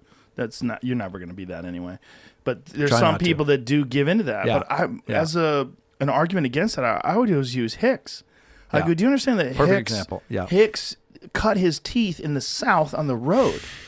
Like, that guy did all the places where the hacks went, but he would come in and hit them with some shit that they never saw coming. It's a crazy story, that, right? Yeah. Well, he started here. Yeah. This is where he started, in That's Austin. right. Okay. Yeah. Okay. He started in Austin and Houston. And Houston is where, they had, first of all, the Laugh Stop was originally here, and then the Laugh Stops got sold and then became Cap City Comedy Club. Okay. And then they opened up the Laugh Stop in Houston. And the Okay. Laugh Stop in Houston was the first place where I ever sold out. No shit. Yeah, it was the first place where I ever had like a real crowd. Like people would come to see me. I did it a couple of times. Yeah. And they just loved wild comedy there. And then I was like, oh, of course. The people that, like when I started at the Laugh Stop, it was like 97. Like Hicks and Kinnison were in the 80s. Like those people were still, the remnants Yeah. was still there. Like the ripples of their impact on Yep. comedy. And plus, Houston does not get the respect that it deserves for being a diverse, interesting, intelligent city. I have zero experience with Houston. Houston's great. Is it really? It's great. It Yeah. really is. It's a great city. It's so interesting. There's so many different cultures there. Yeah. It's like a massive melting pot. But you think Houston, oil, Texas, Right. assholes, cowboy hats, big Yes. trucks. Fuck that place. It's not what Houston is. Like Houston is filled with great restaurants Yeah. and interesting people, but there's so much intelligence there. It's a really unusual place. But what you're suggesting is that a comedy audience, a community, can be created through listening to good comedy. Yes. And I would believe that too, because you go to these clubs that have actually booked good comics, And you see that audience over the course of time gets smarter as well. Yes. And gets more into comedy. But so much of the road also is like, hey, we just turned this bar into a thing. Do you want to do comedy? And you're like, oh my God, this is terrible. But but even that though, I feel like that's like cross training. Like it is. As a comic, like you don't want to do those gigs every week, but to do them every now and then is actually valuable. For sure. Yeah. Doing a casino in Dubuque, Iowa, and I remember being on stage and I'm doing 20 minutes and it's going like okay. And I'm going, why did I fly here to do an hour of okay? Why don't we dig into all the new stuff that's probably going to be okay, and that'll be a successful workout. So that's what you do, and you go, okay, great, this works, it doesn't work, it doesn't matter. It was fucking Dubuque, Iowa. But well, even Dubuque, Iowa, like when people know who you are, then you have your own audience. I don't have that problem. Yeah, well, you can get that eventually. You can get there. Do more. Was just starting, like right before pandemic. I was like starting to see ticket sales go up and sell out a couple things, and it's such a like. It's so motivating because you're like, okay, some of this shit is like working. And then I'm not at all complaining at all, but I'm saying like the ball was moving a little bit. Yeah. And selling tickets is tough. And don't forget that. I'm sure you won't, but it's like, I don't forget. You can't forget it because I know you spent years not, but it is like, and then they screw you too. Like, you could right on the edge of that bonus. Mm-hmm. But like, I know we got 500 people there. No, it was showing 491. And then the agent says, I'll dig into it, but they never dig into it. And it's like, it's $1,000. It's like, that's good money. Dude, I had a club. That I know fucked me one year and tried to fuck me the next year. Yeah. Listen how crazy this was. I know it was sold out. The place is packed. Of course, you can fucking see it. He goes, no, it looks like it's sold out, but it's just the way we seat people. And I remember we had this conversation in when he was writing me the check. We're looking at him, and I know he's lying, and I can't do anything about it. Right. So I go, okay, fine. So I take it, and then I hear from other comics that he fucked them over. Fine, whatever. Great club, good weekend. I let it go. Yeah. The next time I'm there, it sells out in advance. The next time I'm there, it sells out in advance. And so as he's cutting me the check, he tells me, hey, I comped 150 tickets. I don't know what you want to do with that. I go, what are you talking about? What do you mean? He goes, well, I mean, I wanted to fill the place, so I comped 150 tickets. I go, the show is sold out in advance. Yeah. What are you telling me? He's like, we have a deal. Here's the deal. If the show sells out, we have a sellout deal. You're supposed to give me an extra this amount of money. Right. So you have to give me that money. He goes, yeah, but I comped all these tickets. I go, give me the fucking money, man. Yeah. I'm like, we're getting tense here. But now this is 2 times in a row. You're running security like for yourself. It was very frustrating. You're running agency for yourself. You're running law for yourself. That's what is insane. But why would you do that when I sold out last time? Yeah. Like, why would you comp 150 tickets? Like, what are you doing? Like, this time you decided to give away 150 tickets? Like, bullshit. It's just some people are just liars. They're just the kind of comedy club vibe can be a little dirty. Yes. They're dirty people. Yeah. Is it different at the big theater though? I don't. Yeah, it's way different. Because you're having guarantees. Yeah. Like when the theater's sold out, this is the amount of money you get. This is how it goes. Yeah. Yeah, it's different. And also the agents are fucking murderers now. Yeah. They're different. When you're dealing with when I do an arena, like the people that come in. Those people are assassins. It's John Wick. Yeah, right. They all come in with bulletproof vests on. They're like, listen, we're getting paid. This is you bring in Live Nation. You don't have to worry about any of that shit.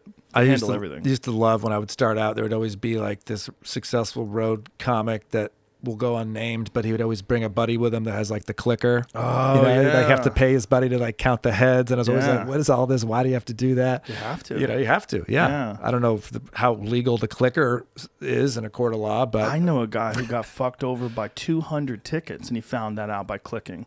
They were telling him it was 300. It was 500 people. 200 tickets. Yeah. But that's how it goes. It's just like. But I always think, look, listen, I need those people. You need club owners. I don't want to be a club owner, although I guess I'm going to be a club owner. You're going to be clicking. But I don't want to be that guy. I don't want to do that. That seems like really frustrating. It's a lot of work. It's really, and I wouldn't want to deal with some of these crazy comedians. Oh my God. I mean, like look at any comedy condo, the club. There's always there was always, you get to a club and there always used to be free drinks. Yes. And you're like, well, what happened? Well, this guy. It's always like one guy. Yep. And comics are a shit show. And that is also part of my complaint is like, hey, comics, like, I think in general, comedians are doing this, but like, let's pick it up a little bit. Like let's wash your shirt, let's not, but like, let's not be a total slob. Let's learn how to have a conversation with the green room staff. Yeah. Let's tip. Let's approach this the way that any businessman or woman successful in their endeavor would approach their business. Now, it also leads to more comics being sober, more comics being like super networky, more comics climbing the ladder. And I feel like when I started comedy, it was like this free-for-all fun, smoke pot, do drugs, whatever. And I feel like now the younger guys and girls are more like professional, but that's probably good. Yeah. There's those road dogs, like they're always the fun guys to hang out with. You always hear it, but they're the guys who are like, do an upper decker in the the bathroom, the green room, and they always sell a T-shirt with like a lightning bolt on it. It's a reference to some joke, and you're like, "Did you sell that?" They hate the joke but they have to do it to sell the shirt. Yeah. I saw that a lot when I started in Michigan. I saw the comics that were 10 years in front of me, and I said, I don't want to be that. The merch guys. Yeah. So it's a grind. I mean, I sell some merch, but I try to, That's where they make money sometimes when you're on the road, but then you have to ship boxes of shirts and stuff to the. Yeah. It's a lot of work. Used to have the credit card machine. Oh no, the carbons. The carbon machine. Yeah, it's an interesting business, because there's no one to teach you how to do it. There's no only one way to do it. It's not like you can go to classes at Juilliard and learn how to do it correctly. There's no way, and you do it different than I. Mm-hmm. I do it different than Tony. Everybody does it different. There's no way around that. Your personality will dictate what your comedy is. I remember Greg Proops telling me that when I was starting out. He was like, anything I tell you is bullshit because your personality, your point of view is different. You can live here, go here, make this, do this, do this. And it's coming from the world of sport. Sport isn't like that. Right. Sport is like, hit the ball here to this fucking point 10,000 times. Can you do that under pressure?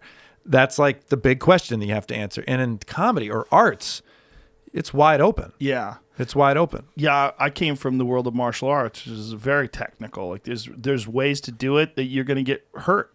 Like you can't do it this way or you're in real trouble. That is the ultimate. That's the ultimate. Tennis, if I make a mental error or a technical personal error, I lose the point. Maybe my ball goes into the net, right? In your sport, you're fucking knocked out. Yeah, you get hit. If you get hit. The first time, I don't remember the first time I fought, but I remember the first time I got hit really hard. Oh. I remember stars going in front of my eyes, like literally like see like a bright flash. I remember my knees buckling. But you're still active in the fight. Yeah, yeah. Well, while that's happening. While that's happening, yeah. I think the first time I really got hurt was in the gym. But Okay. yeah, I remember thinking like, Jesus, like this is terrible.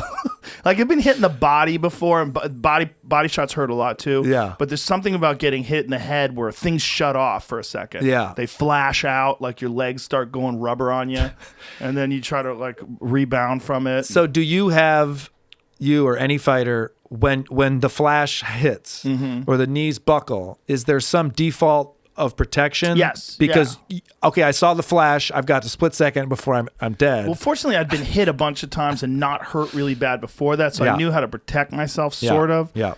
But I remember that was the first time I got hurt. I got really hit hard. I was sparring. I was probably like 15 or 16. I was sparring with a man, and he popped me in the face with a jab. It was a strong punch, and I remember he caught me as I was moving in, and it wasn't really his fault necessarily. He was just a bigger, stronger person. Right.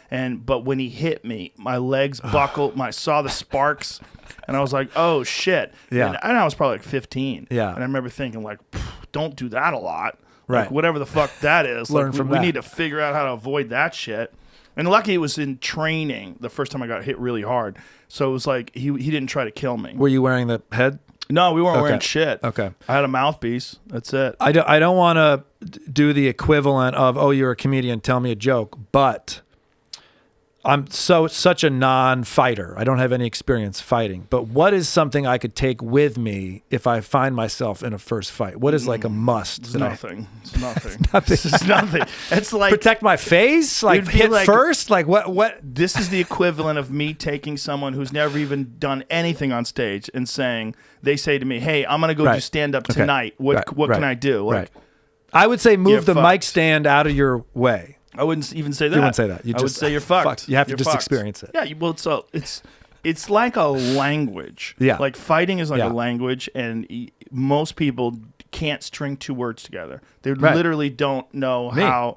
Yeah. So Yeah. it's you. There's so much to understand with distance Yeah. and Yeah. defense and offense and body mechanics and when you're vulnerable and when Yep. you're not. Yep. It's complicated. Well, that's why, and this is good that I asked you that, because that's why I will continue to avoid fighting. yeah. Yeah, as best I can. Do you ever train any kind of martial art as exercise or boxing class or anything? like I that? haven't. I've done like a bullshit boxing class once. You know, it was very general, like, you know, free with the gym membership type thing. But I would love to. I think it would humble me, which would be good. But I just don't have that. I've never experienced that. Just like I've, never been introduced to that. But I think, I feel too skinny and too lanky for that. You're but not actually. It's actually for jujitsu. You have a very good frame. I got a believe good it or not. jujitsu Yeah. frame. Yeah. Why? Because of leverage. leverage. Yeah, and also like shorter people like myself, I have shorter arms. It's harder to get certain techniques, like particularly like triangles and things like that. Shit, man. Your legs are nice and long. Like you have Yep. all this room to close up chokes and do things, and you have leverage for your techniques. Yeah, there's actually some of the best jiu-jitsu players are tall and long. No shit. Yeah. I would be afraid of getting hit, but maybe But you don't get hit in jiu-jitsu. Okay, good. Jiu-jitsu is just grappling. Right. Okay. Yeah. All right. I bet maybe. you'd excel at it, particularly because of your background with tennis being such a technical sport. Yeah. Tennis is extremely technical. For sure. And it's also very explosive, right? You have to jump back and forth and this and that. And in jiu-jitsu, it's both very technical and very explosive as well. That's interesting to hear, because that's kind of what I love about tennis is the relationship between explosive power, but then like very small, fine technical adjustments. Yeah. Like golfers spend like hours on their swing. We have that, and we have 10 swings in 1 point. But it's interesting to hear the comparison to jiu-jitsu. Maybe I'll fucking start getting out there. Yeah, man, it'd be fun to do, but it's a terrible thing to do during COVID because you're literally on each other's face. Like you have people literally sweating in your mouth. Right. And tennis is the best for social distance. Yeah. You're 78 feet away from your opponent, Yeah. and you're divided by a physical barrier. People are talking about that actually as like I saw an ad where they were actually encouraging people to play tennis. Be social while socially distancing. Yeah. But so many people's knees are fucked. And like tennis seems like the worst sport if you're fucked up knees. And for some reason in this country, all kids play on this like hard asphalt court. And in Europe, Scandinavian countries, they're playing on a soft clay in the summer and a soft carpet indoor in the winter. And this also creates longer term tennis players. So yeah, and in the States, it's so much hardcore and it does fuck up your knees. It's a great sport. Yeah, the lack of cushioning on hard surfaces Yeah. is terrible for your knees.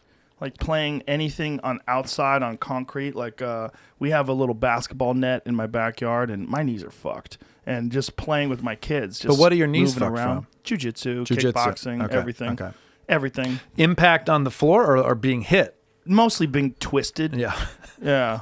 My knees are just torn. Like this one is actually from.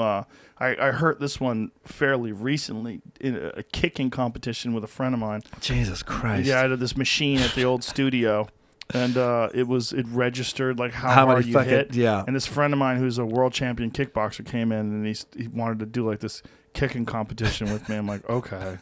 So with pants on, 52 years old, Right. fucking slamming roundhouse kicks into this pad.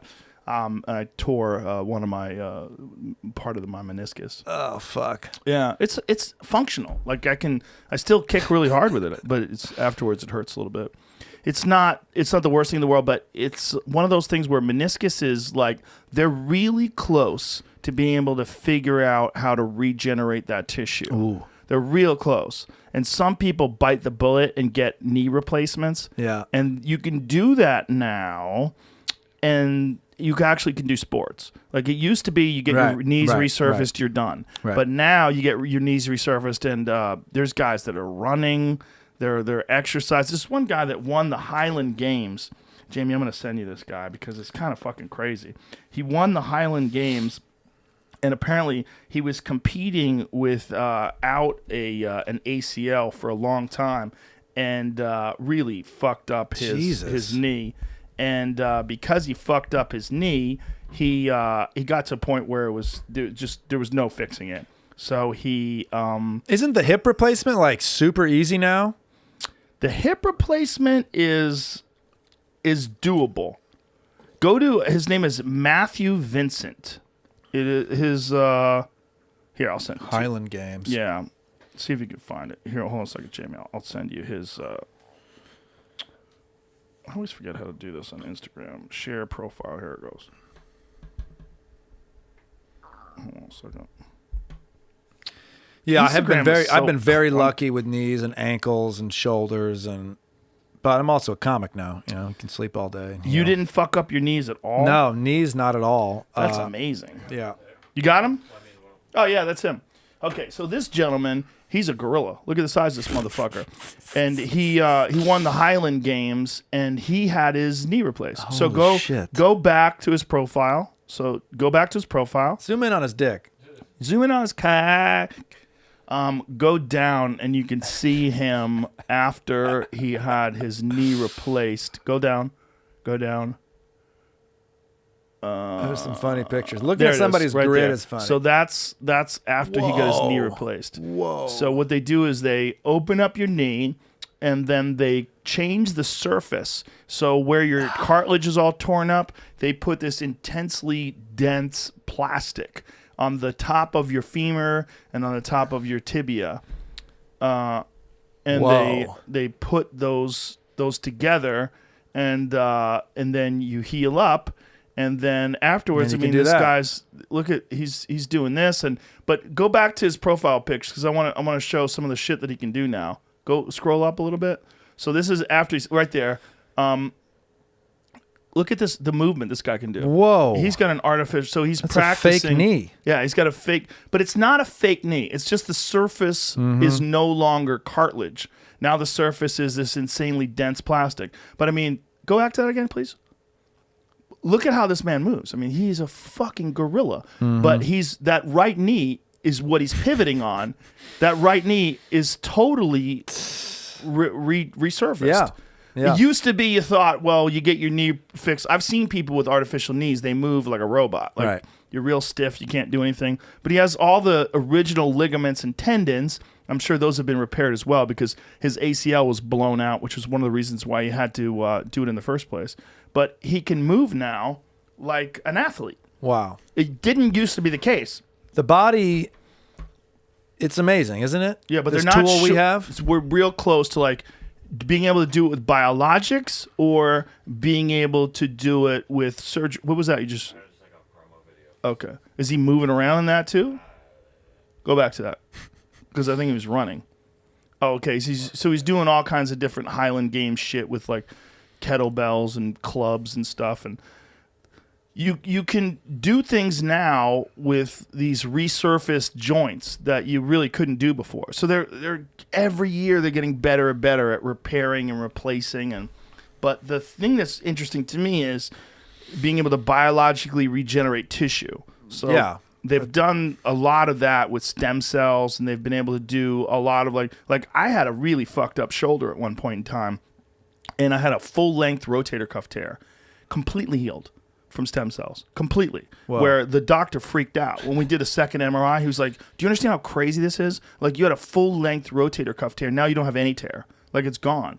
And now I do everything with this arm. They were saying I was going to need surgery. They're like, we're going to probably have to repair that. Where'd you get this stem cells from? It was in Vegas. Dr. Rod McGee. Shout out to Dr. Rod McGee. What up, Dr. Rod? Yeah, and I did it with him, and I also did it with I did it in a place in LA. I've done stem cells there too. That's in Santa Monica called Lifespan Medicine. Shout out to Dr. Ben Ruhi. So those guys helped me out tremendously. You can prolong the process. Like you can Right. save yourself and you can keep yourself active. But I fucking torture my body. I do a lot of shit. Yeah. And it's all high impact, explosive. I see the sauna pics, dude. the sauna pics. When you're fucking sweating your ass off. I do that every day. Oh, every dude. day. And now, because Texas actually gets really cold, right? So in the wintertime, like right now, this morning, I got up, it was like 35 degrees. It was cold this morning. I Yeah. went for a jog this morning. Yeah. So I do a hot sauna for 25 minutes at 185 degrees, and then I do a cold shower for 10 minutes. But did you have this? The house had the sauna. No, I installed You it. installed it. Yeah, I installed it. You gotta miss the California hiking, no? I do a little bit. Yeah, Okay. I enjoyed hiking with the dog. Yeah. That was like my bonding time with the dog, but now I just hang out with him. Yeah. I loved that. You can hike here. Yeah. Okay. I haven't done that. There's but- trails here. Yeah, this is the hill country. There's actual hiking trails here. But I used to have it right outside my door. Yeah. What's your take on Olympic athletes who have a new knee, hip? You know, at what point do we start regulating that? Is that allowed? Are you, like, It doesn't offer a performance benefit. unless it offers a performance benefit? Yeah, there's Well, no performance benefit in resurfaced knees. And in fact, it's very unlikely that you're ever going to be able to compete at the same level Right. that someone would do before an injury like that. But it might be close. Like with the resurfaced knee thing is fascinating to me because it seems like they've got it down to the point where these things aren't failing. So these people are doing things like they're doing martial arts, they're running, and the doctors are saying it's okay to run on these things, which is like crazy. Wow. Because what they're doing is extremely dense plastic, and they're resurfacing the tops of people's knees with this insanely dense plastic. And so you don't it's feel crazy any pain anymore. that it can live in our body and our immune system doesn't attack it or Yeah, they figured it out. I don't know how. Your body actually binds to it. It's sort of your body actually grows into it. It takes a while for it to heal, but your body accepts this plastic. It's crazy that we can discover that, and then there's also the people that throw the full McDonald's bag out the window of civilization, though. I know. And I find myself too often focusing on the McDonald's bag. Yeah. And instead focus on like the fact that we've got people that have figured that out or know. I mean, it's unbelievable. Well, how about the mRNA vaccine, right? Somebody figured out a vaccine. They figured out a way to get a COVID vaccine, fast track it, inside of 7, 8, 9 months, whatever it took to do this. And they're going to be able to launch that. And, some people are apprehensive about it, but the crazy thing is that they've figured out how to do this. And for some people, these are human beings that coexist with the dumbest amongst us. I know. Some people are so fucking smart. I They know. know how to engineer vaccines. I truly felt this like wave of emotion when I learned that this vaccines that they'd actually achieved and done this. And, Yeah. like, it was so impressive to me. And there's so much 2020 sucks and capitalism kills everybody and blah, blah. I was like, this is fucking awesome. You're in Brooklyn. Yeah, I'm in Brooklyn. Exactly. But it's true. But I was very taken by that. That is unbelievable human feat. It is, but guess what? You need capitalism to do that because those motherfuckers want to get paid. Pfizer, Dude, 100%. Pfizer has a long history. Like you can go back. Pfizer has a long history of getting in trouble. They have a long history of doing some shady shit, and they've cut some corners. I'm sure. And yeah, I could send you some articles. And Jamie. didn't they refuse to? They didn't want to be. need it? I can find them. You can Jamie's like, I find got it. them in my pocket. Yeah, Pfizer's done some shitty things, but listen, Pfizer fined for hiking epilepsy drug price $2,600 in the Pfizer had to pay $2.3 billion, agrees to criminal plea. Oh fuck! Pfizer pleads guilty in drug fraud. They've Yes. paid a lot of money because they've done. Because they're capitalists. Yeah, correct. But that's also why they finance something like this. They want a windfall at the end of this. Yeah. Like they want to help society and we love everybody. They want money. Yeah. Okay? And to help society, it has to be valuable to them. To these fucking crooks that make all these vaccines, these people that finance this stuff, they're not crooks. They're just capitalists. Yeah. And people don't like that combination of those things to coexist together. But that's literally how human beings work. I said it before. I am impressed with capitalism from the standpoint of watching small businesses adapt, and also this vaccine thing is crazy to me. Now, I also think Pfizer refused to be a part of Operation Warp Speed because they didn't want like government to be looking at their shit, which I think is why him and Trump and them like had a disagreement about the amount of vaccine. But I also kind of like that Pfizer was like, hey, fuck the government. We'll do our own thing because we want to do our own secret shit in the lab over here. So they went quick. Well, they know the amount of money that they're going to generate after selling 300 million vaccines or whatever the fuck they're going to sell. It's going to be insane. This is going to be a huge financial boon to those people. Yeah. I mean, it's going to be fucking magnificent for their money. Yeah. It's going to go through the roof. Vaccines typically are not super profitable, but because like every fucking human on earth is going to get this, yes. It is. Yeah, it's going to be nuts. Yeah, I mean, and it's going to be so fucking expensive. I wonder how Pfizer stock's doing. Might be too late now, but likely end up selling close to $14 billion worth worldwide in 2021. Wow. And they also do 2021 rather. They also do Viagra, right? Yeah. Yep. They do all the good stuff. Are you going to take the vaccine? I already had it, you think? I think I already had it, but of course they recommend you take it if you already had it. Yeah, I will. I'll take the vaccine. Yeah, I'm probably going to get shot up. Yeah. Yeah. I'm wondering though. You do it publicly because you know there'll be pressure on you to do that publicly. Will there be? By who? Who's I mean, that pressure? no. Nobody will put pressure on you, but people are doing it publicly. Biden receives first dose. Bullshit. You know what there's in there? Steroids. They're hooking him up. They shot him up with Adderall just to keep him talking. I think that's crazy. I think it's good to do it publicly because I think there are some people that are really afraid and are conspiracy, and I believe in it. I believe in it. I certainly believe in vaccines. Yeah. But this is one of the things that I do believe. There's consequences to vaccines for a small percentage of the population. Yeah. Always. Yeah. Because of the biological variability of human beings. But people focus on that a little bit too much. But I feel like there was a perception that a vaccine was 100% perfect all the time. And whoever's in charge of vaccinating us has not done a good job explaining to people that what you just said. Yeah. That there will be a small percentage that will have a difficulty with this vaccine. Well, this is the thing about COVID, right? Like, if you look at the amount of people that get COVID, it's a very small percentage of people who die from it, right? It's like less than 1%. Yeah.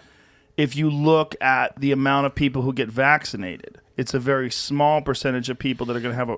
But if we concentrate only on the small percentages in both cases, we have a very distorted perception of what it is.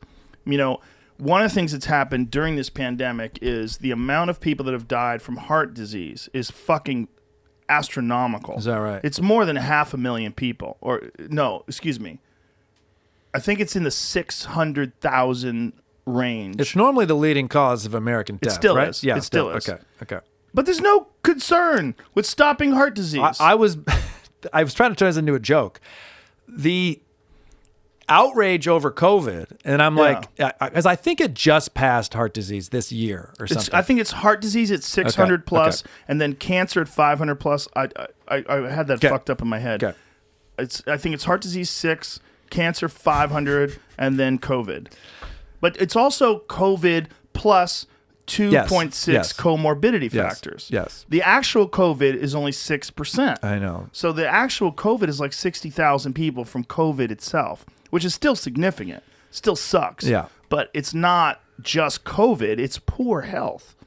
It's like we have a fucking soft existence. And there's a lot of people walking around out there like human water balloons. Just sloshy, gooey, just filled with cake and nonsense. They don't take care of their meat vehicle. You go to Europe, you walk through everywhere. If you see from a distance like some large people, you get closer to them, they're always wearing like an Ohio State T-shirt, or Auburn, whatever you want to say. I was like, he gets pissed about Ohio State. Michigan guy. I guess. Yeah, whatever. Ohio. You guys didn't even want to play this year. Oh, that's right. There was the COVID thing. Okay. I'm from Ann Arbor, but I went to University of Illinois. Illinois will play everybody because they lose to everybody. But it's always a big, baggy American university. Of course. Because it's just sloppy. We're sloppy, man. We have a lot of food here.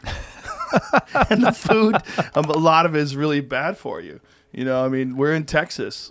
There's a lot of food here that will fuck you up if you just eat it only. Dude, this morning, I could not get a healthy thing of food. Okay, like I'm not even. Where'd you go? I've the hotel, like it just has croissant, ham, cheese, croissant. It's just shit, dude. It's just like I'm gonna feel like hungover after eating it. Yeah. I'm not saying I don't dig that sometimes, but like wake up morning, no, I had to work out, and it's just tough. This is a good city for food. There's a lot of good healthy food here. You just have to look around. I need to know where I'm going. Yeah, it's one of those things. You got to find the options. There's a lot of healthy people here. A lot of people exercising. And fortunately, the gyms are open, which I really appreciate. Yeah. That's one of the things that drives me crazy, the fact they close down gyms. Because first of all, for mental health, it's a real problem with people when they have, there's real consequences to people not being able to exercise. They go crazy. I know I would go crazy. I would have to figure out some other way to do it. And some people just aren't that industrious. They don't find a body weight video on YouTube, a body weight exercise video. They just sulk and get angry. And those body weight videos will get you. They'll fuck you up, man. They will get you. I never knew which weight my body had when I'm like, it is those body, dude, I was hotel workouts, fireman workouts, whatever you call them, they will get you. You know what's great? Those TRX things. Do you have a TRX? Is that the band? Yeah. No, I've been doing. Orange Theory has just been putting out a daily workout that's different every day. Oh. Shout out to them. I appreciate them very much for doing that. And you just feel better. Mm-hmm. Every problem, if I go through a workout, it seems more manageable after 1,000%. that. Right? Yeah. I say that so often people are mad at me. Oh, okay. Like, so I said it this time. Shut the fuck up. Shut up about exercising, meathead. Yeah. It's been very true for me. What was I going to fucking say about body weight workouts? You're talking about body weight workouts kicking your ass? Body weight workouts are great. It was I can't remember. Fucking yoga. Dude, you could find yoga videos on YouTube. All you need is like 6 square feet around you. You don't even need a large area, and you can get an amazing workout. I dread a yoga workout more than any other workout. Fucking hard, dread.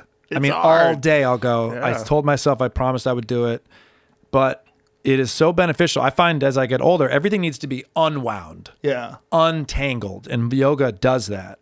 But I fucking hate it. You know what it also does? It forces you to hold a pose and think. Fuck. It forces you to deal with your own bullshit. Right. Whereas like one of the things that I love about kettlebells, right? The kettlebells are my favorite weights to lift because you're doing things, you're thinking about these things while you're doing it. It requires this coordination, but I don't have to concentrate too much on myself while I'm doing. I get lost in the movements.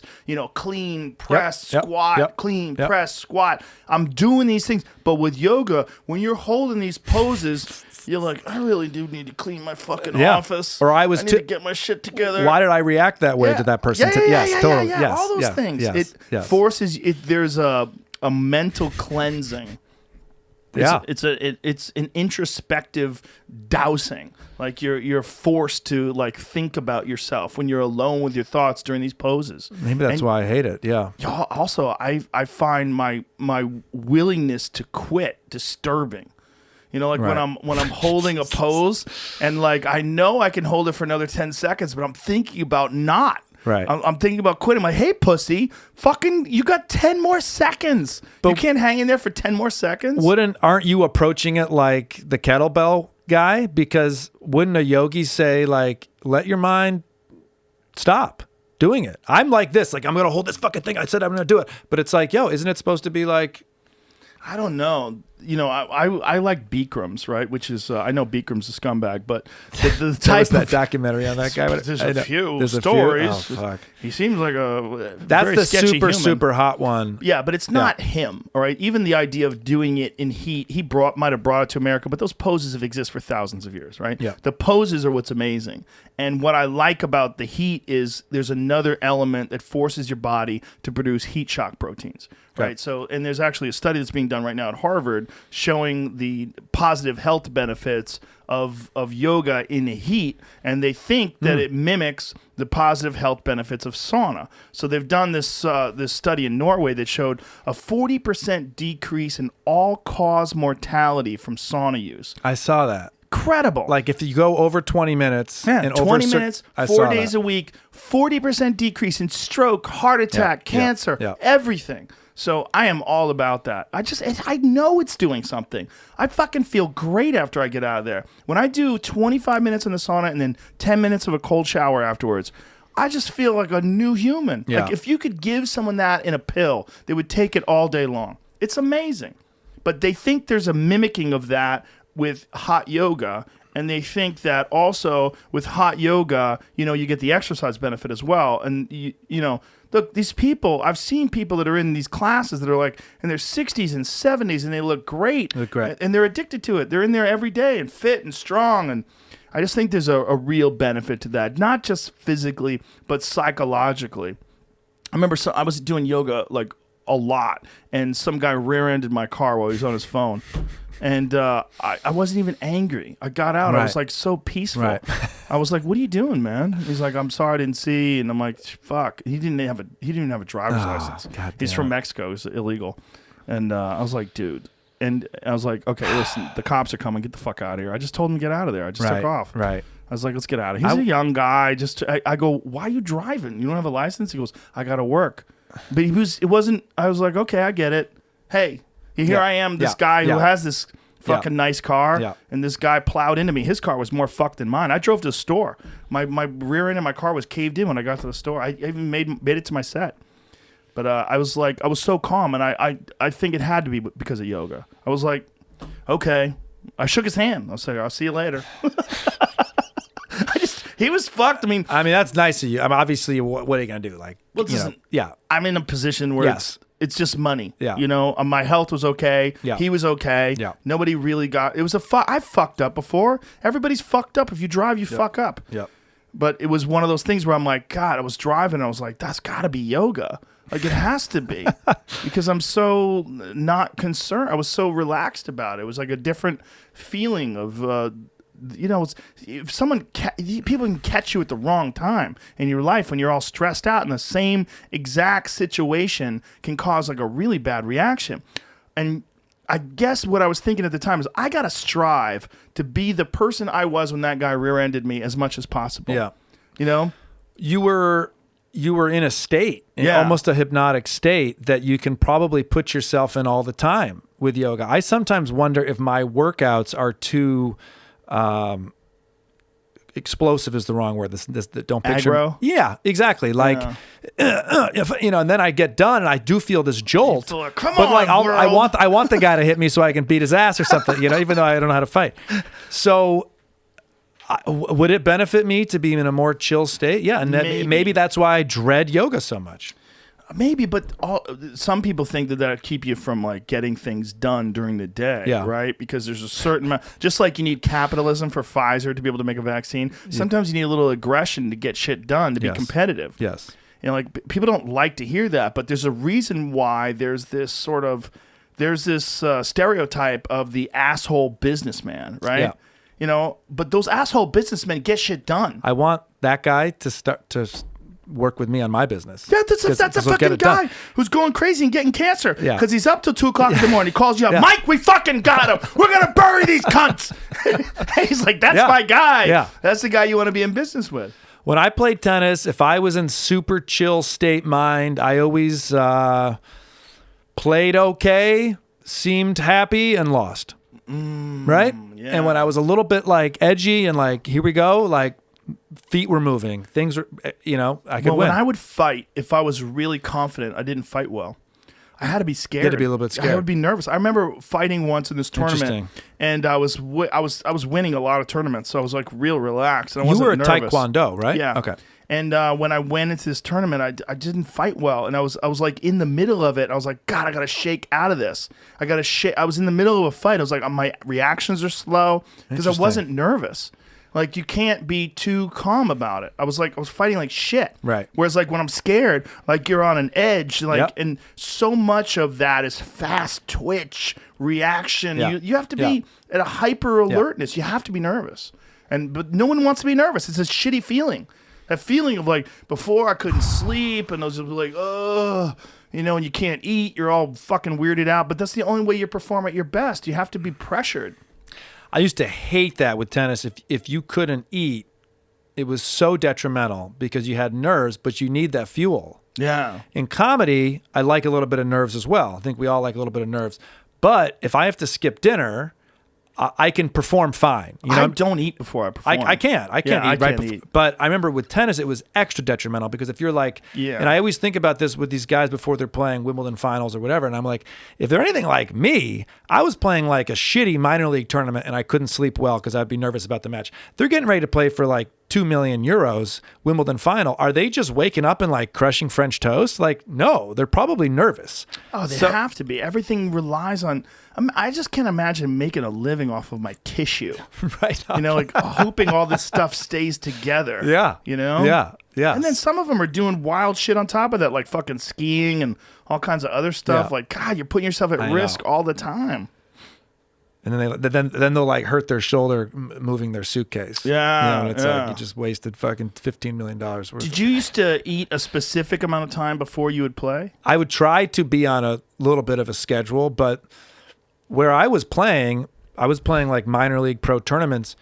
I was in weird places, man. It was always like a different cuisine. I was in like Kumamoto City, Japan, and then I was in Zihuatanejo, Mexico, and then I was in some small windmill town in the Netherlands. And it's like, these aren't big tournaments with like catering and shit. This is like, I got to get myself to the courts. I got to pay for the taxi. I got to find a breakfast. And like, so lots of times your shit was messed up, and I would like travel from the States, like with these like tons of granola and like stuff, just so I knew I could have some fuel. Right. I don't think the average sports fan at all ever thinks about the fuel that has to go into these athletes. And like, I always wonder, American football players at halftime, they must be eating. No? Oh, yeah. Or like, they must be, that locker room talk. Yeah, they're probably eting. Well, those fucking guys are gigantic. Fucking disgusting They what have they to have eat. food constantly. Always. Yeah, but the thing about football, too, is like, that's a long-ass game. Dude. There's no way you're going to be exploding Yes. like that. But Yeah.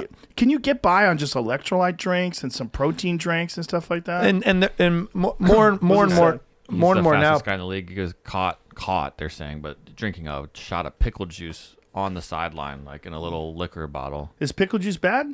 No, it's like electrolytes. It's sodium. I like pickle juice. Yeah, pickle juice is soda. And So would they think he was drinking booze? They didn't know what it was. Yeah. Oh, that's It hilarious. looks like an alcohol from a. Oh, that's Flight. hilarious. that's funny. He's drinking green. But what alcohol is green like that? I don't know. Why would he be drinking alcohol in front of everybody? They thought he was getting drunk? Oh god. Not just make jokes. Are you Yeah. allowed to?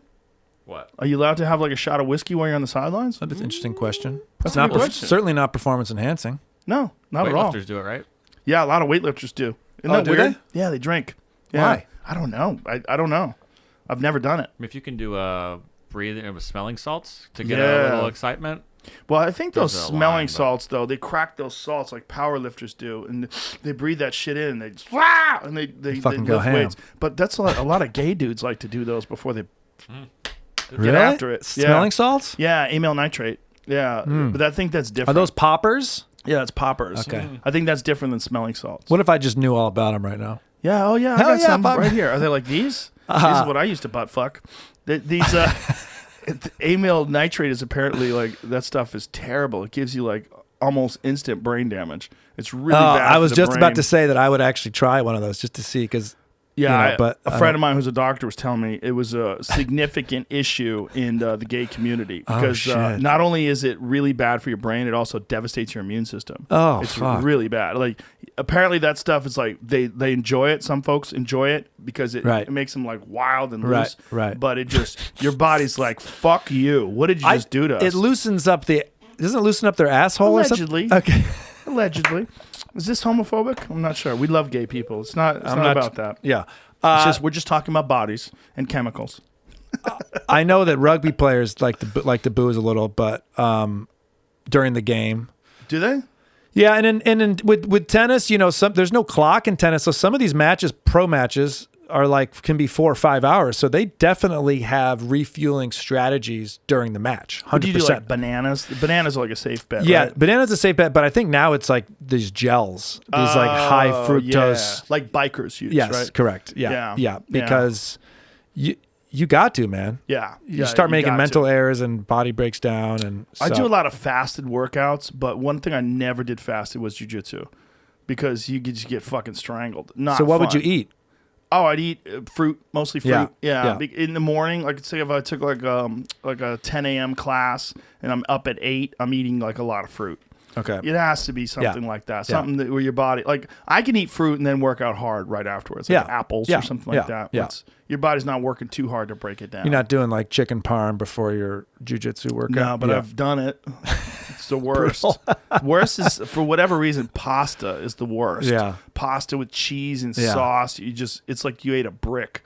Sometimes I'll get like food to go, especially now, because everything's to go, and I'll be carrying it, and it's just so heavy. And I'm going, this is all going to be in me. Yeah. Like all of this weight and this density that I'm carrying is going to be in my body. Yeah. And that's fucking gross. Well, I don't work out nearly as much as I used to because I used to, I still work out a lot, but when I was doing jiu-jitsu a lot, I was working out an hour and a half, multiple days a week, and then lifting weights on those other days. So I could basically eat whatever the fuck I wanted to. You're burning so much. But the problem is I'm a glutton, and I really enjoyed being able to eat whatever I wanted to whenever I wanted to. Right. And then I try to carry that on. And now I have to be careful because I eat so much. Yeah. The volume of food I eat is so astonishing to me sometimes. And I literally, it packs into my stomach, and I look down, I'm like, you are so disgusting.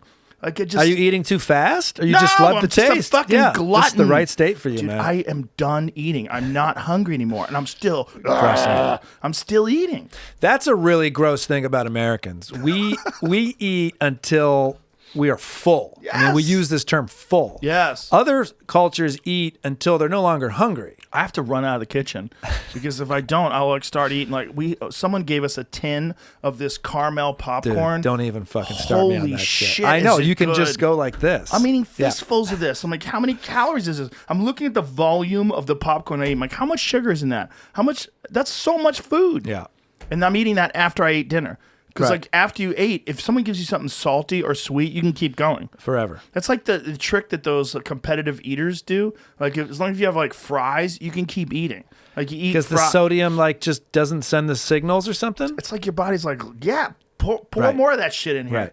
Let's keep going. I had heard a theory that genetically that's how we were with sugar because it was so hard to get this in our olden times that now it's like Skittles, it's this big, keep going. We need like load up on the sugar. You have this opportunity for sugar. Also, we've hijacked our system, right? Because our body has no idea why this sugar is alone. Why is this sugar not attached to fruit? The fuck is it to get it in there? Let's get it all in there. Crazy. We did a story on sugar in Florida and how the industry would start polluting to the oceans and it was creating the red tide that was killing all the manatees. And it was fucking like they've been dumping all of their nitrates that were a fertilizer for sugar in Lake Okeechobee in the center of Florida. And it was hanging out at the bottom of the water. And then eventually through a rainstorm, it would come up and go to the ocean. And it was like killing everything. They had to shut down the beaches, blah, blah, blah. Trying to investigate sugar and sugar companies, watch out, dude. They're fucking on it. Sugar's scary. Like what happened? We couldn't get anyone to talk on camera. We could not get an investigative journalist. We could not get a local journalist. We could not get a local person to go on camera and discuss their experiences with the sugar industry. Also, it's people in Florida. Also, it's dumbasses in Florida. Yeah. But it's fucked up. Like, I always say, why are they doing this to make sugar cheaper? Just, I'll pay a little more money if you take care of the environment, sugar companies, and I'll pay a little more for my sugar. But that's not the way things work. That's not capitalism. But this idea you have of like, oh, I'll just pay more. Oh, great. We'll just charge you more. Right. We'll just do the right thing. And then someone else is going to call on like, oh, yeah, fuck you. Yeah. We're going to charge less, and we're going to undercut you, and we're going to get a hold of your distributors, and we're going to talk to the people that you're selling to. We're going to look, I'll sell you the shit for half price, and I'm going to poison some alligators. Yep. And our stock will shoot through the roof. Yes. Well, that's the problem with this idea that we have of corporations, when you have like a CEO, that CEO is responsible every year for making sure they make more money every year. Yeah. I mean, has to grow infinitely. When do you stop? Never. You blow up the world. That would be an interesting regulation. If you could only grow your company a certain amount each year. Because what if you hit the jackpot and you have this amazing device and it's sold like crazy, and then they go, oh, you're making too much money now. Well, that's some kind of communism. Well, like Zoom is up right 775% this year, you know? Is it really? Yeah. Like their stock and their earnings, whatever. Wow. But if you're Zoom, you're going, okay, this is the year we got to capitalize, whatever. And by the way, good job to Zoom. I mean, no one really used Zoom that I was aware of. And then this shit happened. And like my Zoom always works. Works pretty good. It works pretty good. Like Skype has got to be like, hey guys, yeah, what the fuck? Exactly. What about us? I've been kind of impressed by like more or less my Zooms are always working. But yeah, when does it stop? It doesn't. It doesn't. It doesn't end. I think the funniest thing about Zoom is the people that get a hold of Zoom conference calls and that shit is funny. They dive in. They hack in. Fuck you. They show people their asshole. You should do that with Joey Diaz's thing. That's fucking crazy. Well, so many people got in trouble this year from doing things on Zoom calls where they thought that they were muted. Dude. They thought that guy from the New Yorker got caught jerking off. Yeah. In the middle of a conference Tubin? call. Yeah. Like, how horny is that guy? Like it's, you know what it is? It's like some people are just addicted. They are really to jerking off. Yeah. They're really addicted to porn. And I don't think we realize it until you see a guy like that who's like a prominent journalist who's like, he's not a fool. Did he? The undoing of Jeffrey Toobin. But he How is a leading good. man of legal journalism lost his sweetest gig. Yeah. Oh, he's good. Did he lose the gig? Oh yeah, they fired him because he jerks for off. jerking off on a Zoom call. Yeah, that's it. It was a mistake though, and I think it doesn't matter. He apologized. Yeah. But you can't jerk off and still be working for the New Yorker. I guess you have to not jerk off ever. We can't know about it. Right. You definitely can't do it in front of the people that you work with. I mean, if he was naked by they see his accident, hog? I don't know. I think some people saw it, Did they and see then it? and then wasn't it like on a press call, and someone from Vulture like turned it over or something? It was like I don't know. It was some journalist could have just been like, okay, we saw it. No it's way. over. But no, that's no good. way they could sell with that. If he was, that's like the sugar companies trying to make less money. No chance. If he was having sex with his wife, would he have by accident? Would he have lost his job? No. Maybe. Yeah. Maybe. Yeah. If she came in the room and started blowing him, they'd be like, "You're a psycho." I love that we're creating just total hypotheticals now. Jeffrey Toobin's wife is sucking his. He was seen lowering and raising his computer camera, exposing and touching his penis, and motioning an on-air kiss to someone other than his colleagues. Oh, so there was someone with him. So he was having Zoom sex. Oh, it wasn't a full-out sexual act, but it was much more than a second. What does MX Guessin say? What is MX? Is that a new what gender is that? thing? Is that a new thing? Fuck off. Why MX. are you laughing? You sons of bitches. MX. So he wasn't. What is that? What is MX? Is that Latinx? I don't know. MX? I can't keep track. Not Mr., not Mrs. MX? Is that new? Oh my God, it's a new thing. Gender neutral MX is used as a title for those who do not identify as being of a particular gender. Okay. Oh, you fuck. You fucking crazy Already people. has a Wikipedia page. Gender neutral honorific. What is an honorific? Have you ever heard that expression? No. Honorific for those who don't wish to be identified by gender. Oh, Christ. Everybody wants to be special. I'm changing all my names to MX. Mix or Mux. Mux. Mux. I'm going to call myself Mux Rogan. Mux Rogan. Mux Rogan. A Mux. Oh, wow. So he probably was doing like he probably had a chat with he was probably addicted to like A porn chat cam room. girl or some yeah, shit. Cam girl. Yeah, well that's what happens to these dorks. Like guys who like don't know any girls like that in real life, and then they have like this online relationship with some gal, and they send her Bitcoin every day and jerk off in front of her. And these girls make a lot of money with these guys. Oh yeah, they're also doing really well during this Yeah, pandemic. I'm sure. Yeah. Well, unfortunately, a lot of gals who would have done other things have now resorted to that. Right. And the problem is that could possibly haunt them and haunt their their reputation as they move on. People taking screen grabs. I mean, and assume it's being recorded. And then what if you go on to do other things and now you have a regular job, you're working for a law firm, and someone's like, that's funny because she used to finger herself while I whacked off in front of her. That is crazy about Jeffrey Tuba. I thought it was just like super embarrassing and you're an idiot, but I didn't think he lost his fuck. I mean, that's a tough job to get. Now That's it's a tough gone? job to get. And he apparently was very good. He was very good at it. I mean, Jesus Christ, just suspend the guy for a week. Just suspend him. Like the embarrassment of it alone. Did He's he do probably his married. job well? It's probably It's it's kids. All that shit. Yeah. It's probably Did he do his job well? He did. He Yes. was good. So what the fuck? I know. Do you not appreciate the guy for what he's done?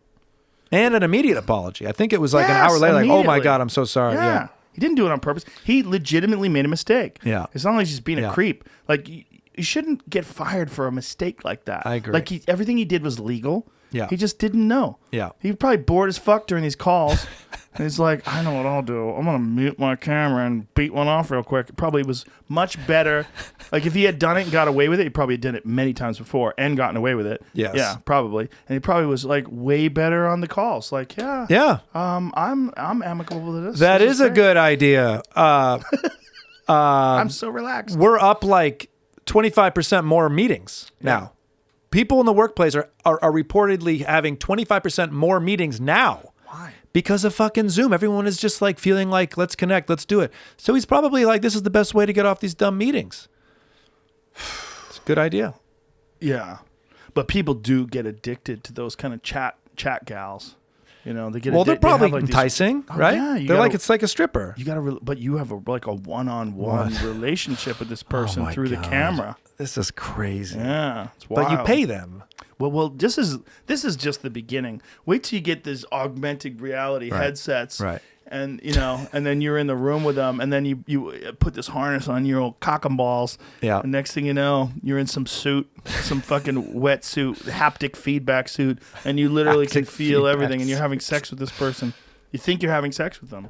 Yeah, that's gonna happen. That's in our lifetime. That's in our In our lifetime. lifetime, there'll be virtual sex that will be indistinguishable from regular sex. Yeah. In a matter of time. As soon as Elon Musk comes up with this fucking Neuralink thing and they open up a quarter-size hole in your skull and screw this thing in place and these wires are going to go straight to your pleasure center. There was a woman that lived in the 1970s, and she had some sort of a problem with pain medication, like an allergy to pain medication. So they hooked her up to this device.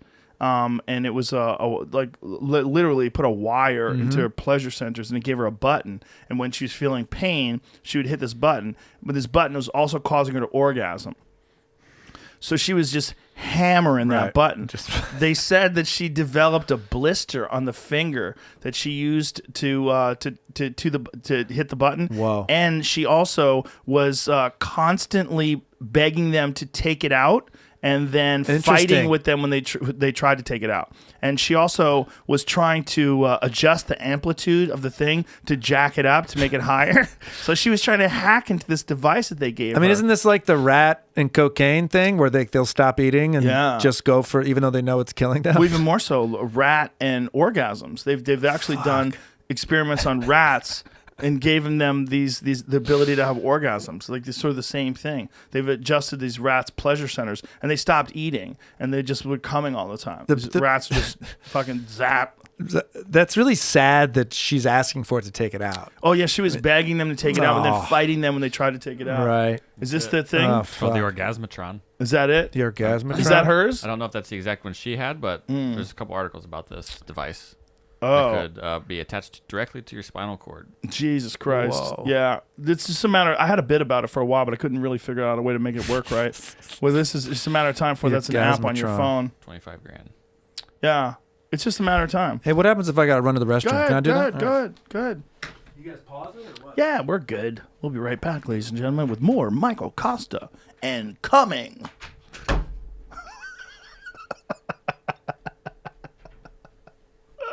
Segue. How much time before there is an app like that where you can just press a button on your phone and nut in your pants? Spoiler alert, anyone listening for Ready Player 2?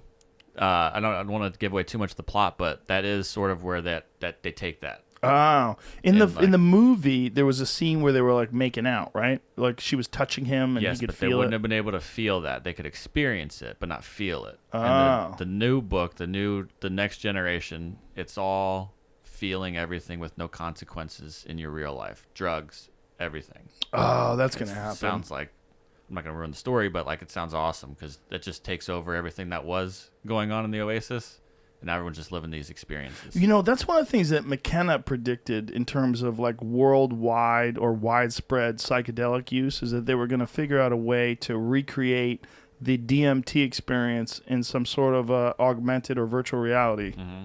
And he was explaining. The last time I was just listening to it. I wonder if that would work though, because the way he explains how it works in the book, he was going to experience someone doing heroin, but without the addictive qualities of it. But if you don't have the addictive qualities of it, are you really experiencing what heroin is like? Because if you're just experiencing the euphoria, but you're not getting that like chase the dragon, you're not really experiencing it. Right, Maybe. and you I don't also fucking know, though, but- there's also probably part of it where you know it's dangerous and bad for you. That's part of what the lure of a lot of these drugs is the self-destructive aspect And there's no of risk it. in this situation. Just talking about shooting heroin. I mean, it must be good, right? Has to be. You know, I never talked to Hedberg about it, but I remember before he died, like they tried to get him to kick it, and he was like, "No fucking way!" He's like, he had, I'm okay to die from this. he had no desire to kick it. Yeah, like he had gangrene at one point in time, Yeah. and you know he was in the hospital, and they were really worried that he was gonna, and he eventually wound up dying later of something similar, but he wasn't interested in kicking it. He's like, nope. I mean, it's crazy that we have created something that we want that badly to our own, that will create our own death. What is crazy is how many artists used it, you know, and had amazing music and amazing, like in Hedberg's case, amazing comedy that's directly influenced by that. Do you think the heroin benefited his comedy, or do you think his brain was just a great comedy brain and he got addicted to heroin? That's a sober person conversation, Right. you know. I think they're connected. Yeah. You know, I don't know if he would have been the same guy without heroin. Yeah. You obviously had a brilliant brain. Yeah. But was that brilliant brain influenced by heroin? I don't know. Yeah. You know? Yeah. There's a show that I'm watching, The Queen's Gambit. Have you seen that show? I watched it, yeah. Yeah. Yeah. Well, you know, she had a tranquilizer thing. Yeah. Yeah. I was so happy that they gave her some flaws. I thought Yeah. at first it was going to be this beautiful woman who excels at chess and that's it. Yeah. I was really happy with that. And what episode are you on? 2. I just finished 2. Okay. Where is she right now? Where is she living right now? She was living that with, well, I don't want to say, you know, Okay, I don't want to yeah, okay, spoiler all right, alert it, okay. but she'd been adopted. Yeah. Okay. So I really loved that the other female character, the mother character. Yeah. It's fucking great too. Yeah. Yeah. Also flawed. But it all realistic, man. Like heavy duty shit. Makes you, first of all, really appreciate the writing. Whoever wrote that, fucking kudos. Yeah. Yeah. Kudos Good to writing. you. Fucking great writing. And like nothing, you don't see anything coming. Everything's just really interesting. Like really, I made an Instagram post about it. I was like, it used to be that films were the really interesting things, but now films sort of pale in comparison to these Netflix type shows, these streaming shows, whether it's Hulu or Amazon has Marvelous Mrs. Maisel and a bunch of other great shows. Like those shows are the best entertainment because they're serial. Like you follow it over episode after episode, you know? HBO had Game of Thrones and Scripted. Sopranos. Yeah. I find that those streaming platforms with documentaries, make 6 episodes and they should make 2. Yeah, there's and a I'm lot like, of God, that. There's a lot stop of that. stretching this fucking thing out. The Yeah. Vow on HBO, I'm like, it was 10 episodes. It was just this guy driving around LA with voiceover. What is The Vow? It's the one about. Is that the sex cult? Yeah, Oh. but it's not a sex. I mean, it is a sex cult. We find out at a different documentary on the Stars Network. The HBO documentary is literally just this one guy. I don't recommend it. The Vow. I recommend the Stars version, which I forget what that's called. But on the other hand, like Wild Wild Country, they needed a bunch of episodes for that. which one was that? The That West was Virginians? No, that was the one. No, that's the Wild and Wonderful Whites of That West fucking Virginia. thing That's is fucking fucking great. crazy. But that's just a documentary. Right, The right. Wild Wild Country is the Oregon cult where they took over a town and they poisoned all the people in the town. Yes. That cult is wild. That needed episodes because you had to see it, like the beginning. Yeah. Like I remember my friend Todd, who's like super straight laced, like a real great guy. But he watched the first episode. He goes like the first episode. I was like, man, I want to live like them. Right, Like, they're right, all like living right. in this like hippie commune. Right. They're all like free love and sex, and everybody's happy and chanting. It seems like a great fun Right, time. right. And then as it goes on, you realize that it gets really dark and it gets really crazy. That's it. But that's a wonderful job by the filmmakers Oh, they because nailed it. to get you to go, hey, I could join that thing. That'd be Oh, fun. yeah, Oh, yeah. there it is. Okay, I haven't seen that shit. it's really Okay. good. Oh my God, you have to see it. Yeah. It's really good because in the beginning you realize the appeal of this. First of all, this Osho Holy guy. shit. That's not him. I was gonna say, what that's is that? That's fucking That looks documentary like now. the That's dude a with the par- nose. What's that's that a parody. dude? Owen Wilson. Owen Wilson. Yeah, that guy. the dude with the nose. The Osho guy is a really interesting guy. I actually bought his book. I was reading one of his books. That is like a philosophy book or a book of his perspective. Is that Owen Wilson? No, that's the actual Osho guy with someone's son who he didn't pay enough attention to Right. when he was a boy. Clearly. Yeah, but that cult. I mean, they were all doing drugs Yeah. and having free sex and free love, Yeah. and they bought a fucking town, And the guy who's that Osho guy had like 8 Rolls Royces, Right. had these diamond encrusted Rolexes. He's balling out of control. Like he was making shitloads of money, and they bought a fucking town, Right. and everybody was working for him, and they were all living together. And Where it's- was his finances coming from? the donations from all the, The people. But bro, they had Hollywood people that were donating. yeah. I don't want to tell you too much because Yeah. it is. I'll check it out. It's first of all, I couldn't believe that I didn't know about this. Right. Because it was so crazy. Yeah. And then I talked to some friends that live in Oregon. They're like, "Oh Jesus, this.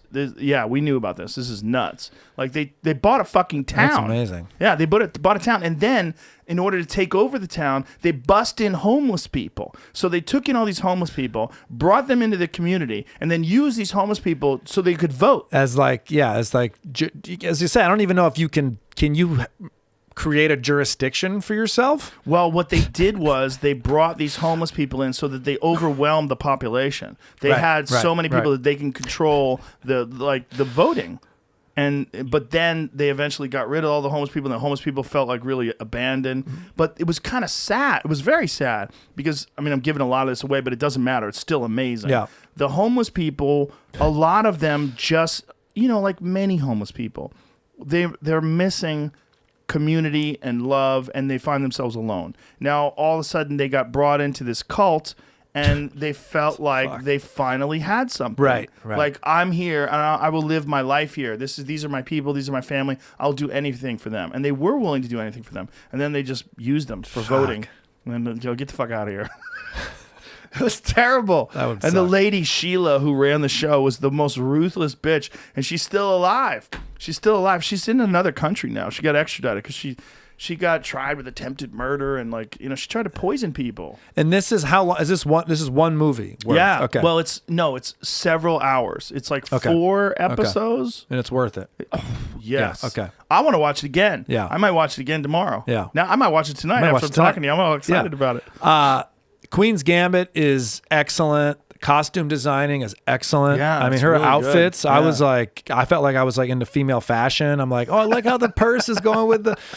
I like that they're flawed. Yeah. I'm really happy now that we are creating female characters that aren't just like heroic. They're also like super fucked up. Yes. At first it was like Yes. the pendulum was swinging. It was like female characters and they're all perfect Yeah. and smarter than the man and like more athletic. And now it's like, hey, can we like even this out and make them flawed just like anyone else. And I Yes. like that they're doing that. Well, I love strong female characters when they make sense. What I don't love Right. is like Star Wars, Yeah. when they're making like Laura Dern and what's her name? They're making them the generals, and you're like, what? Yeah. And they're telling everybody what to do, and it doesn't make sense. They don't have the right voice for that. But Yes, you just exactly. forced diversity I down know, everybody's I throat. know. I know what you did. I know. Whereas like Alien is my favorite version. Sigourney Weaver was fucking amazing, and she's the hero of the movie. Correct. And my friend Matt just told me this, that they didn't have a gender in mind when they cast that. Amazing. They just cast the best actress. Correct. And it turned out to be Sigourney Weaver.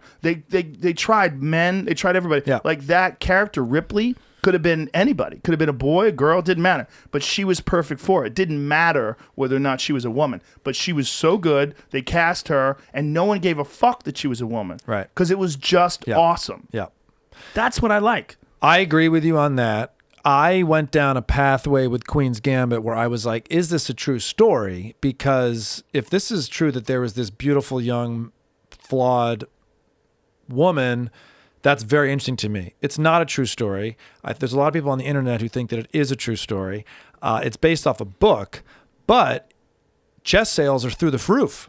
You couldn't get a chessboard when that thing came out. Really? Yeah. Isn't that Wow. hilarious? Like chess sales were going crazy, which chess is a beautiful sport. And much like long form conversation we have here, a long form game. Yes. I mean, months Yeah. you could really play. They get into speed chess in that Yeah. in that show, but you can play chess forever, man. Yeah, I'm scared of chess. I'm terrible Yeah. at chess, and I don't want to get good at it because I think it's something that I would get absorbed with. I remember there was a time where Howard Stern got obsessed with chess, and he was Did he? taking chess lessons when he was talking about it on the shit. show. Yeah. Yeah, and I remember thinking, oh, he's an obsessive. Like he'll and Right, then I think right. he eventually bailed and stopped doing it. But I've had problems with video games. I've had problems with pool. I used to play pool competitively, and I No shit. get real obsessed with games. And chess seems to be like the most intense of all intellectual games. It's gonna trigger the shit out of your intellectual. What kind of billiards would you play? Like 9-ball? Yeah, Like, 9-ball, not- 10-ball, straight pool. I played a lot of all those games, but I played a lot of pool, a lot. I played a lot of tournaments. Yeah, to the point where I have a table in my old studio. Okay. I have a table at home. I collect pool cues. I have a bunch of pool cues. Pool cues are fucking cool. Oh yeah. Especially when they unscrew and you get the fucking briefcase and I get the color of money. The color of money is What's just in the case? In here? Doom. It's fucking, Yeah. that is such a good movie. My brother Todd got obsessed with pool, and we had a pool table in our basement, but it was like classic Midwest basement in that it wasn't fully unobstructed. So we had this like weight bearing pole right Oh, so you here. had a So short if stick? you ever had to go like in the middle, you had to do all this creative shit. Short stick, we sawed one down. Yeah. But Todd got really into pool. My dad took us to the 9-ball championships one year down in like West Virginia, and we're like, these guys are like excellent at pool. I mean, they'll run racks after racks, and it was like wild how the brain is not how my brain works, but my brother's brain would go like 1 ball there, 2 ball there, is going to move it off here, and that's like geometry, chess. It's all like that. Yeah, it is. And it's also finesse and touch Yeah. and feel. Yeah, And great sounds in yeah. pool, huh? It's also a sport that thrives on drugs. Really? Like an Adderall type situation? Yeah. Because they would gamble and they would play for Hours. 15, 16 hours. The thing about pool is that they would play until someone quit. And so guys That was like the gentleman's yeah, rule? you would never quit on somebody when you were ahead. Right. So like if you quit on someone when you're ahead, people would be mad at you. Right. And they didn't like if you played like for 2 hours and you won like $1,000 and you like we'll play again tomorrow. They'd be like, fuck you, Right. stay. And people get mad at you. They would really get upset, and you would have a hard time getting a game because Right. you'd be a guy that So you have quits to while you're wipe up. out your opponent until they say, I can't do this anymore. Yeah, it's like to the death. To the death. Yeah, it's like amongst top players, unless there was an agreement.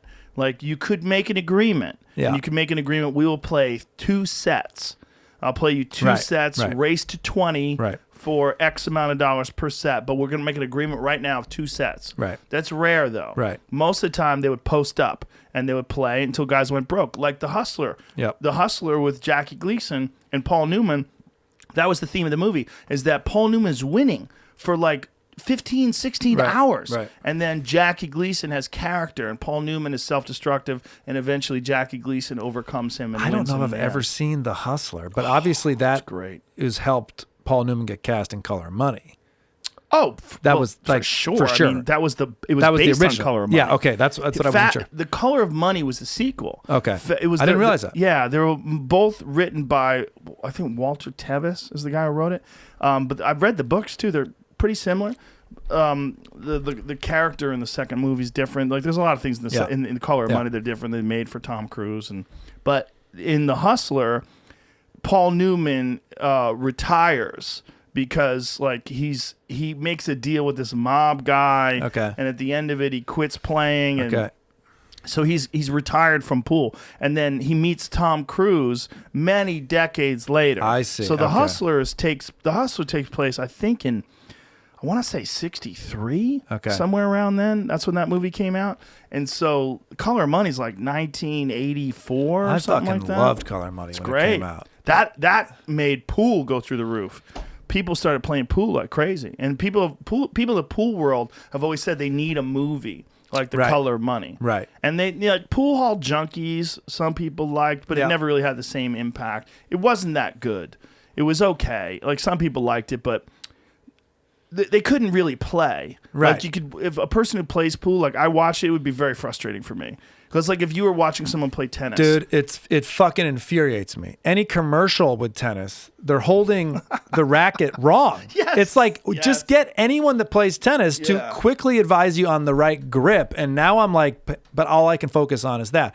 And I believe Color of Money, I remember reading about it that they like locked Tom Cruise Yes. in a room for 3 months and taught him how to shoot well, because his grip Tom and everything. Cruise worked with Mike Siegel. Okay. And Mike Siegel is one of the greatest pool players that's ever lived. Right. Multiple time world champion, like literally one of the all time greats. I've had the opportunity to play Mike Siegel. I Whoa. played him. I hung out with him. He's a great guy. And he was also left-handed, just like Tom Cruise. And Tom Cruise is is left-handed. Yeah, and he taught Tom Cruise. And Tom Cruise looks like a guy who can play a little. Paul Newman in The Hustler does not really look like a guy who can play. He does a interesting. lot of goofy shit. Right, But Jackie Gleason could play. Could play. Jackie Gleason literally plays like a professional. You watch Jackie Gleason in The Hustler, like he spent a lot of time playing pool when he was a kid. Like, look, Jackie Gleason was a guy who drank and smoked and hung out in pool halls. He was a man's man. He was a wild dude. Yeah. And he could fucking play, like really play. How did you get introduced to pool? I hurt my ACL. Okay. I tore my ACL ligament, and I couldn't work out for a while. And when I couldn't work out, me and my friend John, he was a comic as well, we started going to this pool hall in White Plains, New York. And I just stumbled upon one of the great pool halls in that area. Wow. It's one of the reasons why I moved to New Rochelle, because I could be close to White Plains. Oh, my Because I was God. addicted to this pool. People pool get shit. fucking addicted to pool. Yeah. That's how my brother was, It's a great dude. game. What does this say? Yeah, the video game Doom got its name from the film. Yeah, the video game Doom got its name from Tom Cruise opening up that because they I did wanted. not know that. Yeah, because when he opened up the case and he goes, "What's in the case?" He goes, "In here." God, Doom. I remember Yeah. that with his dumb accent. Yes, He was excellent in that film. That's what John. Doom. Yeah, that's what they wanted to. John Carmack wanted to say to the video game world when they released Doom. What's in there? Doom. Doom is in there. Because this game is so crazy It's in gonna comparison to everything else. Yeah, so that's where I came up with. That's how I came up with the name. Yeah, it's something like the I forget the character's name in Queen's Gambit, but when she kind of lays in bed and looks up and Yes. watches the world, you kind of see like pool players look at the table that way. Yeah. This goes here. And But with pool, there's execution, right? The difference True, is you true. could miss a shot where you're in perfect position. True. Whereas with chess, you just move the thing. You don't Yeah. have to think about your physical hand-eye coordination and skill. So nerves don't play a factor Yeah. as much Yeah. in terms of your ability to move your body. So with pool, the thing that excited me about it was about controlling yourself under pressure, and you're literally applying a certain amount of pressure to a ball, and you want to control the revolutions that the ball makes over a long period. So it's all touch and feel. Yeah. And the more you play, the more, and you get in what they call dead punch or dead stroke, where you understand exactly how much impact and exactly how hard to touch that cue, exactly how much impact it has on the ball to just perfectly place that ball in position for the next shot. It is. It's a great game. My brother had a book called How to Hustle Your Friends at Pool, and used to read it. And we'd have friends come over, and they would always get mad that he was reading the book, but he loved it. It's a great gambling sport. Yeah, it's great. Well, it's a game where people get mad if you pretend you're not good. Right.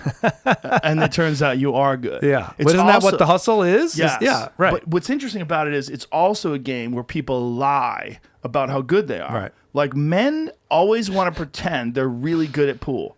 It's a weird thing. Yeah. Like, if guys don't know you play, like, I play pretty good. Like, I'm a B player. Yeah. Which means, like, I'm not a pro, but if I practice for 6 months and really dedicated myself, You could be excellent. I can run racks. Yeah. I've run out 3-4 racks in a row. I can play a little. Yeah. And if I played a lot, I could play on a very high level. But most people can't. Like, I played for years, 8 hours a day. I played every day. Right. I always played. Right. I took a cue on the road with me everywhere I went. When I would go on the road and do gigs, I'd find pool halls and I'd play pool all night long. That's great. That's what I always did. Most men lie. Like, they tell you, like, you say, do you play pool? Oh, yeah. Are you good? Yeah, I'm pretty good. Like, oh, are you really? Like, how good are you? Oh, I'm good. I always beat my friends. Pretty good. You're like, are you really good? Like, have you ever played in tournaments? They'll lie. And then you play them and they suck. They suck. You're Golf like, is like this. What do you shoot? I shoot about 100. You go out there and you're like, you fucking lie. Or you cheat. Everybody cheats at golf. Everybody gets so surprised when they ask me if I'm good at golf, and I say, I'm okay. And they say, what do you shoot? And I say, 110. They go, no, there's no chance. I get out there, and you really count my strokes and the time that I moved the ball and the time that it, like, followed the rules? I shot a 110. But everybody lies. Is that a good number? No. What? What's a good number? Par is 72. But I guarantee you he's going to say he shoots in the 90s, and when we go out there and we actually play, he's going to shoot like 125, like a typical Ohio State. I would say James. that, yeah, but like 90-ish is probably a good number. Yeah. You know? 90's a good number. I could get there, but You would need a lot of time. you need some time. Yeah. And you don't cheat. But Right. everybody lies. Yeah, it's fun. It's true. People lie about pool. Dude, the worst, if you're a single guy trying to like pick up girls and you got to play pool with them and they're fucking Yes, like and they garbage. beat you. Oh, What if they beat you? They beat you. If a girl beats you at pool, good luck getting laid. Good luck. They don't Yeah. want to fuck you if they No. could beat you at pool. Everyone knows that. Well, it's another thing when you'd play girls in tournaments. Guys would panic when they would play girls in tournaments. Because they have to Because win. some girls are good. Right. You know, there's a lot of girls that are really fucking good, and you play them. Because pool doesn't require any physical strength. Well, why wouldn't they be gender equal? I mean, why do we have a gender breakdown in pool? Because the break? Well, no. It's weird, okay? And this. I mean, I'm just going to be objective about this. Yeah. There are Please. some women that beat a lot of men at pool, but in the aggregate, when you look at the total of all the great pool players, the best pool players are all men. But the women are excellent, and the women are capable of beating some of the best players some of the time. But when it all averages out, the best players in the world are like, there's a bunch, like Shane Van Boning, there's Dennis Arculio, there's a lot of Filipinos, a few American guys, a few Europeans. They're all men. But Right. there's a few women. Yeah. Who's that? Like one of them was called the Mosquito or something? That woman? Oh, the Black Widow? The Black Widow. The Yeah. Mosquito. Sorry. Yeah. She's good. She's really good. I always assumed but- she was good because she was also hot, right? And that's, of course, the media. Jeanette Lee. Yeah, okay. Yeah. So the best woman ever at the time, a woman who was winning and beating men at the time was this woman named Jean Belucas. See if you look her up. And she was playing Great men memory, back when Joe. no men were, like women weren't really playing men. Right. She was playing men and beating them. And she was a fucking killer. She was a straight up killer. But it's just really, really rare. And it's not a physical strength thing. Because pool is not a physical But why strength not on thing. the? I mean, That's where it gets weird. It's Okay. a confusing thing. It's Yeah. like a grasp of 3D space It's like an understanding and a perception of angles, and it's also and men are just better at those things. There's a competitive drive. We don't know why. Yeah, but it doesn't look. There's women that are way better than me.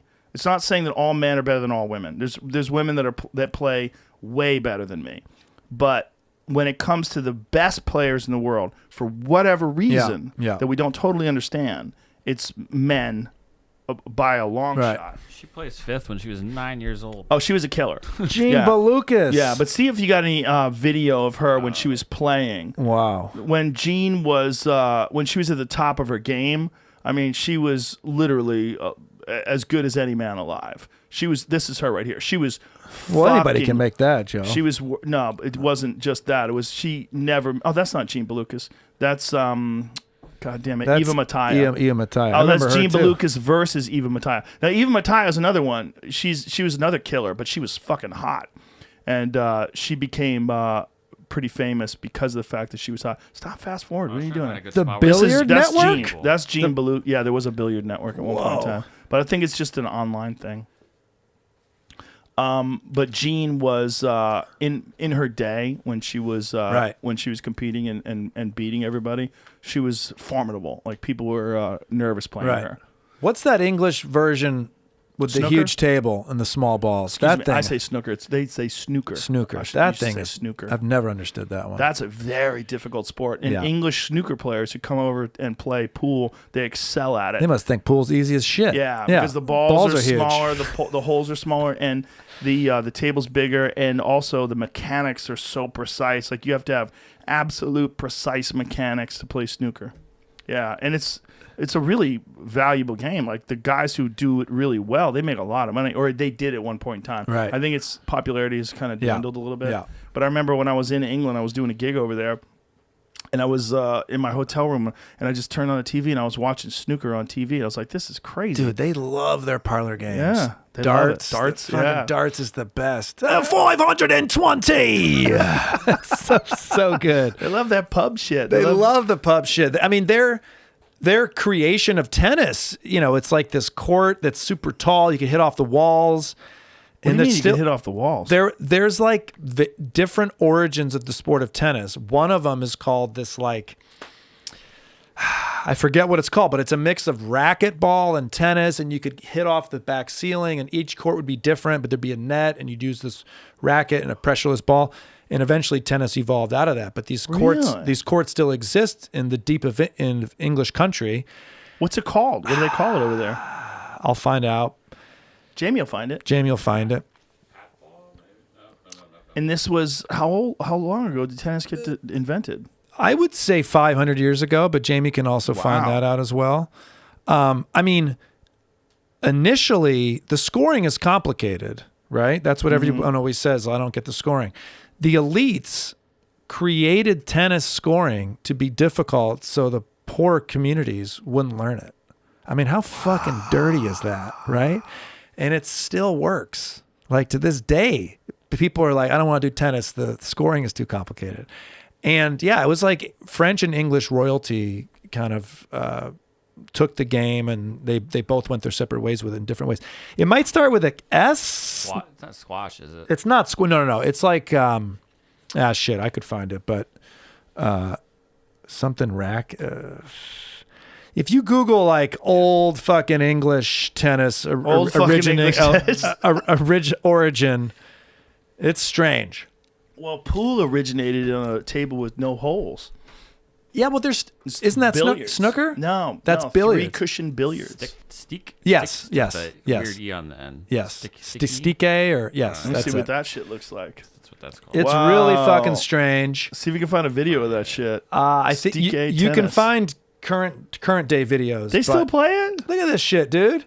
In like old English town. This is, part of the origination of tennis. And like this? It doesn't fucking look like. Yeah, but that's like fucking nice. But it's in a place like racquetball.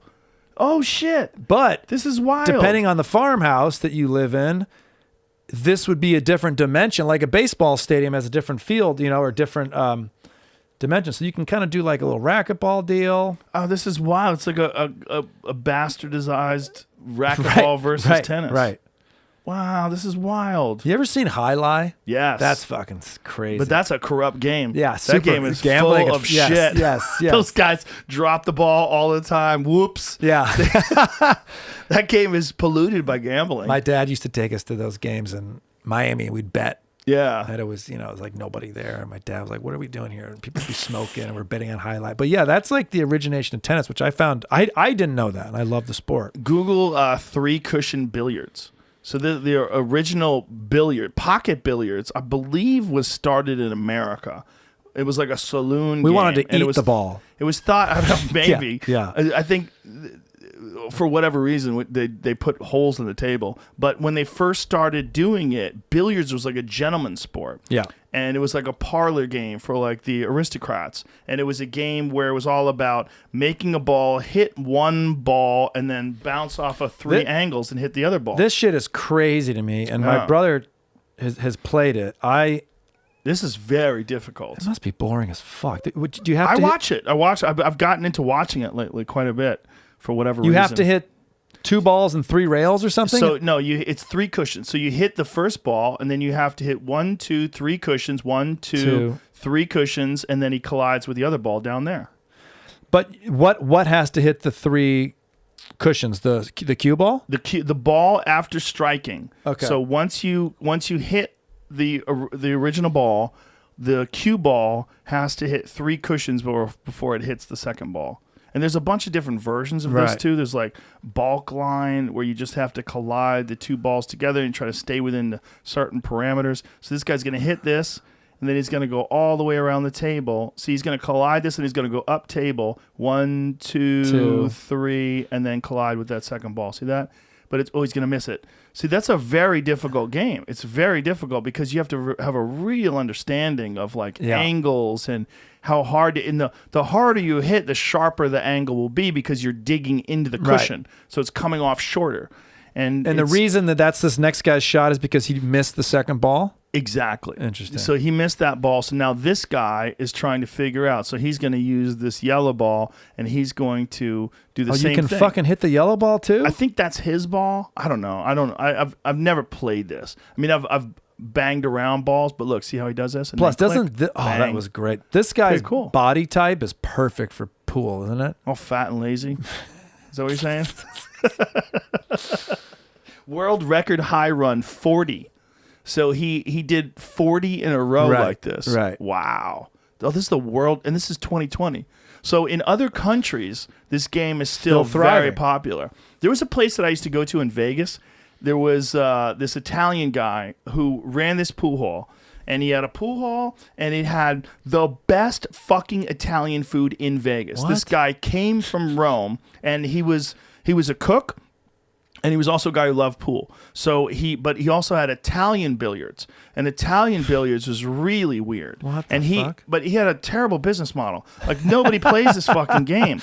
So Italian billiards have these little statues that you put. I've seen that fucking thing. I never got it. I was in the pool. I was like, explain this to me. Yeah. And the guy kept trying to sell me his business. Go on to buy my business. You're I a big sell it to you. comedian. I'm like, I'm not buying your business, bro. I'm not buying a pool hall in Vegas. But see those little statues. And like, I don't know what those things do, those little pins. And you got to knock them over or something? Like, I don't even know what it is. It's interesting that every culture has some different form of like... Yeah. It's weird. When I would go to White Plains to Executive Billiards in White Plains, they had one billiard table that they had set up. And all these Mexican dudes would come in and play 3-cushion billiards. They love 3-cushion billiards. And they would gamble in it. And we would just sit there. Billiards. Yeah. I never understood it. I was like, what are you doing? But a lot of the best pool players also play billiards because they have this extreme understanding of like the angles and which way the ball's going. It's like you have to have this really weird perception of, where the thing's going to... You got to really have a deep understanding of where the ball's going to go. I love any sport that you can excel and wear like a bow tie in. For real. Like that guy's wearing like a vest with a bow tie. That's sick. Well, the snooker guys all dress real nice. That's nice. They dress slick. And the dart guys always got like a beer in their hand and they look like dart guys. It's great. Yeah. It's always fun watching someone's body type. Like, did they morph into this body type from being successful at their activity, or other way around? Are they successful at this activity because of their body type? Well, I think if you are a person who plays that all the time, you're not doing a lot of weightlifting. No. You're not running a lot. You're just at that pool hall knocking balls around all the time, you know? Some of the guys, some of the better American guys are pretty fit, though, because they've realized that there's a great value in keeping your body strong. Must because, yeah, you can play longer and better and concentrate better and also maintain your vitality like later into your life. I love when Tiger Woods came on the scene, they're like, he's taking fitness seriously. And I was like, why did golf not realize that was going to be advantageous? Because of John Daly. Don't be a fat fuck and you can be better at this sport. But John Daly was a fat fuck and he was know. killing it. No. Tell it to Bert Kreischer. Right. Bert Kreischer apparently has a sick serve. Really? Yeah. I know he likes tennis. He cornered me once at the Irvine Improv and was like, "We got to make a tennis show," and then he was gone. You know, I don't know, but tequila on his breath. Maybe. I haven't seen Bert in ages, man. Bert's killing it on the road. I know he's he does killing those it. drive-in movie shows. I heard, but I also can't see him with his shirt off anymore. So if I'm scrolling and I see it, I just fucking scroll faster. So I don't know if you need to hear that, Bert, but if I'm feeling that way, maybe other people are too. I don't know. It's a thing now. He's stuck with it. It's like Jeff Dunham without the puppets. Right. You can't do it. Well, is he talking about not having a shirt Just on? takes his shirt off when he gets on stage. Oh, okay. The only place he wouldn't do it is the OR.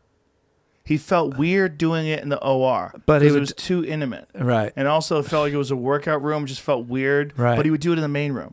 So like every time he did a set in the main room, first of all, I would go on after him all the time, and I would always have to hug him. Hug his sweaty body. Big old sweaty body. Yeah, that's hilarious. I mean, that's his thing. He just wanted to take his shirt off before he goes on stage. Well, I don't know. You can create your thing. Yeah, that's his thing. Yeah. Everybody has a thing. That's his thing. His thing is he's the life of the party. He's the party guy. He is, and he's always I have only interacted with him 5 times. It's always super friendly, super fun. One of the nicest guys ever lived. Yeah. One of the nicest guys of all time. One of my favorite people. I love him to death. Oh, that's great. But yeah, he likes to party. He hasn't stopped or slowed down at all. There's a video of him on his tour bus drunk with a table covered in McDonald's. I mean, they have like he went to McDonald's. Essentially, they went to the drive-thru and ordered everything, and all him and his opening acts were just eating, crushing. Just this. I don't buy that this is still fun for him. Come on. In what way? To get drunk and eat all that food? Getting drunk is fun, but the recovery, like for me, getting drunk has always been fun. The recovery is just getting worse and worse and worse and worse. And now I get like mental recovery. I get like anxiety. Yeah, he gets that too. Yeah. And he just pushes through it over and over again. At some point, he's got to stop with that. Well, everyone's different. Yep. And you know what? I'm not suggesting he does. I'm just saying what's happened to me at 41 is I go like, I really got away. Is it worth it? Well, it's funny. We had a conversation about this because our friend Tom Segura hurt himself really bad. What the fuck happened to him? Well, Bert and him were playing a basketball game, and Tom can dunk, right? And Tom on a 10-foot hoop, a 9-foot hoop. Okay, God, you got to say that. Yeah, okay, sorry. He can. You've had this conversation before. Up to a certain point, right? And this was the point. So he blew out his patella tendon, and then fell and snapped his arm in half. Right here, the big one. The big one. Yeah, the big one. And then snapped his arm in half. Yeah. So he has no left leg. I saw the left Instagram arm. pictures. Yeah. Oh my God. Horrific. So the leg's gone, the arm's gone, and he's still in a rehab place. He's fucked. Yeah, his arm has a scar that goes from his elbow up to his shoulder. He got all that for trying to dunk on a 9-foot rim? Yeah. Oh, fuck, Tom. Look, he's a little overweight and he's 46 years old. But him and Bert were doing this thing, and Bert had a conversation with me. He goes, I was always like, because Bert would do all this exercise, and I'd be like, how are your knees? And he goes, my knees are fine. Like, he goes, maybe Joe doesn't understand how knees work.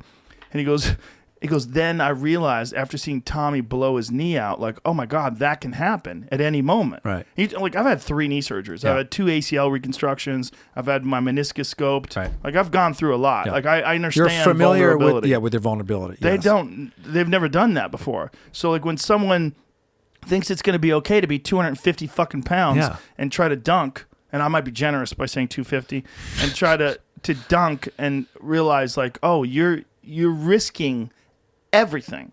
Like you could blow. You're so overweight. Like doing all this activity, explosive activity, is exceedingly dangerous. I mean, just overpacking a suitcase and carrying it to the car, you feel that impact. Yeah. And this is your knee that's now carrying this. Yeah. But Tom is in pretty good shape at the sorry to time. hear that. Apparently, he had been. Before the injury, they're playing against someone. Do they have video footage of the injury that will be out on release? their Two Bears One Cave live on New Year's Eve. They're they're actually. Who's he playing? This is that's that kid, that YouTube kid. That's really good. He's really good. Yeah, that So kid's really they were good. recording this obviously from multiple angles, and Tom hurt himself. Yeah. Oh, Look at Bert trying to get that guy's ball. That kid is really He's good. just fucking with them. for That sure. look at that. Tom blocked that ball. I actually look based Look at Bert's off. belly. Jesus Oh my Christ. God, He's dude. pregnant. But I would say both of them move better than I would have Look, he anticipated. can't even fucking hold on to the ball. Oh, I see. They're doing a 2-on-1. Yeah, they're doing Okay. 2v1, and he's like Okay. 20 years old. Well, so. he's really good. Yeah. He's got a bunch of videos of him going to basketball courts, like in neighborhoods, and just schooling people. Schooling people. All these people That's great. talking trash, and he's really good. You know, Bobby Riggs is an interesting character. The guy who lost the Battle of the Sexes to Billie Jean King. He was a former world number one, a former Wimbledon champion. When he used to go to Central Park in New York as the world number one player and bet you for $10,000, but you could handicap him.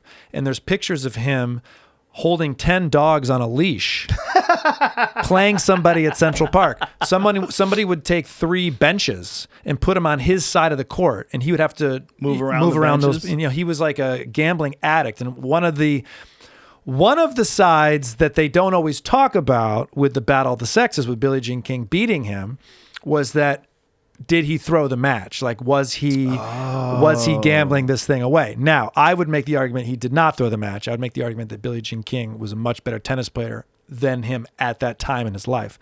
But fascinating character, and his first Wimbledon, he bet on himself to win Wimbledon singles, Wimbledon doubles, and Wimbledon mixed doubles, and he did.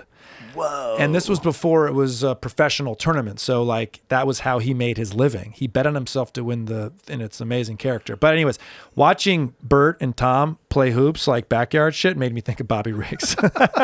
One of the things about New York City that I always thought, like, I have these romantic ideas, like living in the mountains.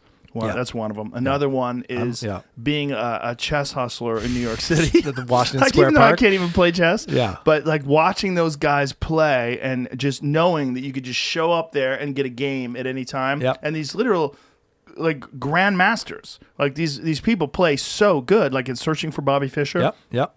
These guys are fucking killers, and they all meet there every day and play chess. They set up their board. Yeah. They got their coffee and they read the paper. And when you Yeah. sit down, Yeah. and you know what? You can sit down and be shitty at chess. They won't sit with you very long. Like they'll defeat you, but they'll maybe help you a little bit. But yeah, it's pretty fucking cool that they do that. Well, it's interesting that there's a community like that. Yeah. Yeah. That they have this place where they can go and play. Yeah. I always thought that's amazing. That's cool. If there's something you were really into, there was a place you knew you could go. Well, that used to be the case with New York City with pool, too. New York City had a strong pool community. Like, whereas the pool has kind of died out in a lot of the country. Like, in Los Angeles, man, it was impossible to find a pool hall. There was, like, House of Billiards in Santa Monica. Yeah. House of Billiards in Santa Monica. There's Hard Times down in Bellflower, which is like world class. Okay. Hard Times, but COVID's killed them. Killed everybody. I think Santa Monica's going under. I think they're going to sell. And then there's It's a House of small- Billiards in Sherman Oaks too, where I used to play. Okay. I mean, and you need space. You need space. Yeah, you need a lot of tables. Yeah, and it's not something like chess. We could just go to the park and set up. Yeah. Yeah, you need tables. They need to be maintained. You need lights. There's always a little bit of when you walk into a pool hall, you always feel like it's been put on like a grimy filter. You know, yeah. always. Yeah, dirty Always. people. Yeah. And people on dates. And, Right, and, that's true. and dudes who don't know how to play that talk a lot of shit. Yeah. That think There's they're always good, a say lot of they're that. Yeah, it's a very American game. You know. I've been to the House of Billiards there in Santa Monica with my brother a few times, but I just never could. The brain didn't click as much. Different sports, my brain clicking. Oh, I got that. But like billiards, it was just never. I still hold it like this. You know, I know I'm supposed to do the like. What is it like that? Well, it depends on the shot. Okay. Yeah. Okay. All right. Got it. Open bridge or closed bridge. I would love to have my own cue. That would have been sick. Yeah. Screw it in, doom. It's for me. It was probably a thing that I never would have gotten into if I didn't get injured. But when I got injured, I had this. When you tear an ACL, it's a long rehab. Yeah. It's months and months. Yeah. And I couldn't do any martial arts, so I would play pool. And so when I started playing pool, I got really lucky that the place that I went to was filled with hustlers and filled with guys who were playing big money games. And it's a bachelor's thing. It's like it totally is. These guys. Yes. Most of them were either divorced or they're never going to get married or they were living in flop houses. And all they did was play pool. And they would meet together and they would go to places and people would come to them and they would gamble. It was all about gambling. And I fell in love with it because I was like, wow, this is like a lost part of our society. Totally. And it was also a man thing. Where, I mean, it wasn't that there weren't women there. There were women there. And there's women that really got into the game as well. But these guys they were smoking cigarettes and they were talking shit and they were gambling and you're like, you don't have any fucking heart. You want to bet some money, motherfucker? And they were doing, it was this like total outlier of society thing, this outcast thing. And I just felt like, look, I always felt like an outcast as a person. I always felt real uncomfortable around people that had like stable families. And I was that's why I got into comedy. Like I felt like, oh, these people are all weirdos too.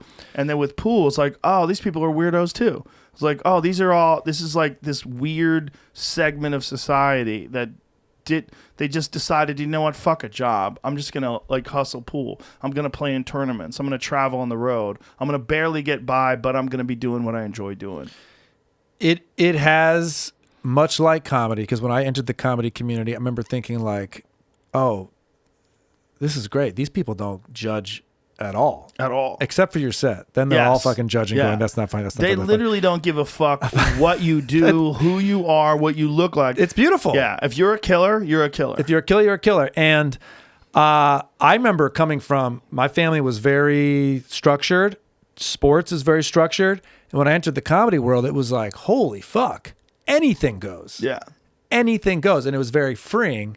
And it is true. When you walk into a pool hall, you see some boys in the corner smoking and they're talking shit. And it's like, it's a little bit of a ragtag group. Yeah, a lot of a ragtag group. Yeah. It was at the time when I first started playing pool, I realized that like these were the people that they were the people that just for whatever reason nothing else clicked. Yeah. Nothing else clicked. But they found this place where they were all doing drugs. Like many of them. What kind of drugs? All kinds of drugs. Pills. A lot of guys did pills. Like to focus on the game or and also just because they were junkies. Right. Also because they were addicted to drugs. Coke. A lot of guys did coke. A lot of guys smoked pot. Right. It was just a wild community. They were just different kinds of human beings. You know, they were wild people, man. They were really wild people. And they just were outcast. I met this one guy's name was International Sal. And That's his first name? International Sal. That was his nickname. Everybody had a nickname. But International Sal was one of the first guys to ever run scams with credit cards. You know those things we were talking about, those credit card things? Yeah. Well, he would take those carbons and he would buy them from stores. Oh my God. He had a guy in stores that would get them to him, and then they would make a duplicate of that card, and they would use those cards, and they would like buy a bunch of shit and sell a bunch of shit. Yeah. And so he was like a gangster. He would be at the pool hall, and guys would come to him with paper bags filled with money.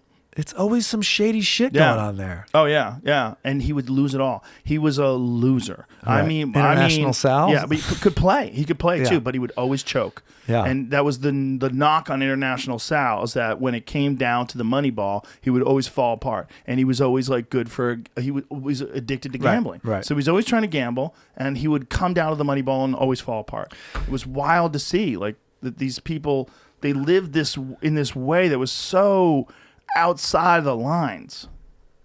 That's crazy. I mean, I'm thinking of the biathlon now when they fucking cross country ski and then they lay down and they gotta fire the gun. Yeah. And they fire in between. They can bring their heart rate down 40 beats a minute.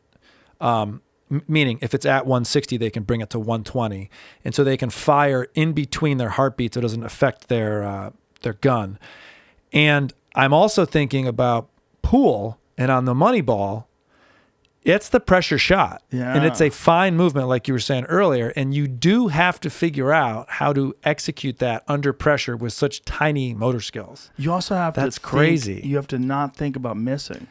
The thing is about when you think about missing, you miss. You're so fucked. It's really weird. Yeah. Like you got to achieve this Zen state. But you have as much time as you want on the shot, right? Oh yeah. Well, no. On some matches, they execute a shot clock. Okay. But right. that's TV billiards. yeah, I've seen that. Yeah, Right. But that's to try to make it more interesting. Yeah. But most of the time in professional tournaments, they don't have a shot clock. And in Hustler Pool, there's no shot clock. No, There's no shot fucking clock. rules. Yeah. And that's one thing that people do that frustrates people is they'll overlook a shot, Yes. like look at a shot Yes. over and over and over again, Yes. just to drive the guy crazy who's Yes. sitting there watching. Yes. And people are like, "Well, we fucking shoot already," Yeah. and like, "I'll take my time. I'll shoot when I want. You can shoot when you want." And they have these arguments and shit. But it's there's so much psychology involved in gambling, Yeah. and playing games and fucking with each other. You know, there was Yeah. this guy. His nickname was Water Dog. And he was addicted to heroin, and he would go into the bathroom, and he would his other nickname was Buffalo Bill for some strange reason. All right. But he would go to the bath because he looked like Buffalo Bill. He had this crazy mustache. He would go to the bathroom and he would shoot heroin, and he would come out. Jesus Christ. He would come out and he would sit on a chair. He'd sit on one of these pool stools like this. Getting the nods. Right. Just sit there for like a half an hour, and then he'd come out of it and he'd be ready to play. And he had like dead eyes, like a gerbil, like a shark eyes, and he wouldn't miss. He would not fucking miss. And he was a world-class player, like a legitimate world-class professional player. And when he shot heroin, he couldn't fucking miss. Jesus he Christ. played so good. And I met him in New Jersey, or I met him in New York, rather. I played with him all over the East Coast. And then when I came to L.A., I went to Hard Times Billiards. I was on a television show. I was on news radio. Right. And on the Sundays, I would go play in the Hard Times tournament. They had like this professional tournament down there. And I would always lose, but I would play. And I went down there on Sunday. It would be 9-ball? Yeah. And I went down there, and this is like some of the best players in the world will come down to the Hard Times Sunday play. Right. And he was there, and he didn't have any money to get into the tournament. And so he was there, and I go, "Hey, man, what are you doing?" He goes, "Oh, what are you doing out here?" I go, I live here now. And he's like he didn't really, he was out of it. He didn't understand. Right. I was on television. Right. He didn't understand anything. But he just knew me as Joe the Comedian, because I was Joe the Comedian Right. from, and I go, "You playing?" He goes, "I don't have the money to get in." I go, "I'll put you in." And he goes, "I got to get a bag, though." And I go, "Okay." And he goes, "Can you take me?" I go, "Take you where?" To get He's a like, fucking "Compton." bag? Take him to Compton. I go, "Dude, if we get arrested, they take my car." He goes, "We won't get arrested." I go, No. We could easily get arrested. I go, "A white guy in a Toyota Supra in Compton looking for heroin? Yeah, we might Offering get to arrested." pay for his game is nice. You don't have to take him to go get heroin. So I put him in the tournament with no heroin, and he played like shit. Right. Not even play like shit, like on purpose. Like you could tell, like he was like He was just- so frustrated that I wouldn't take him to get heroin. He was like really mad. He's really mad at me for not taking. He's like, "You're not going to lose your car." I'm like, "But I could." Right. I go, "I'm not Right. going to fucking risk my car. I'm not going to get arrested No. buying heroin. Yeah. I'm not going to drive you to Compton buy heroin, man." Yeah. Strange. Sad. And then he died a few years later. Yeah, it was not. Yeah. Not, What was the not happy. international? Where did that come from? International Sal? Yeah. Because of his the amount of money that he made. He made millions of dollars. That was just his nickname, International Right. Sal. Right. It was American Express cards. He ran the scam with American Express cards. This is like, I mean, when I met him, he had already gotten out of jail, and it was 93-ish, 92 maybe? Yeah. Maybe even earlier. 92. So he had probably been in jail in the like 80s. Like when they first invented credit cards and they first did the swiping thing, right. he figured out a way to make extra credit cards. And, there was no computers back then. So you could literally make a copy of someone's card. And by the time they figured out that wasn't, you got the bill at the end of the month, you're like, "What the fuck is this? I didn't buy a car." And then they would have to figure out a way to make Now the your money phone up. goes, "Did you just spend whatever?" Exactly. Or Instantly, you get a notification. So airplane tickets? Take my airplane ticket. Airplane ticket. It was like hilarious. So for whatever reason, they called him International Sal. But That's funny. There was all these different guys that had these crazy names. Yeah. Like some of them were real simple, like Ray the Fireman, who's just a guy who was a fireman. And then it was different people had different nicknames based on where you came from. Like Mount Vernon Tommy, he's from Mount Vernon.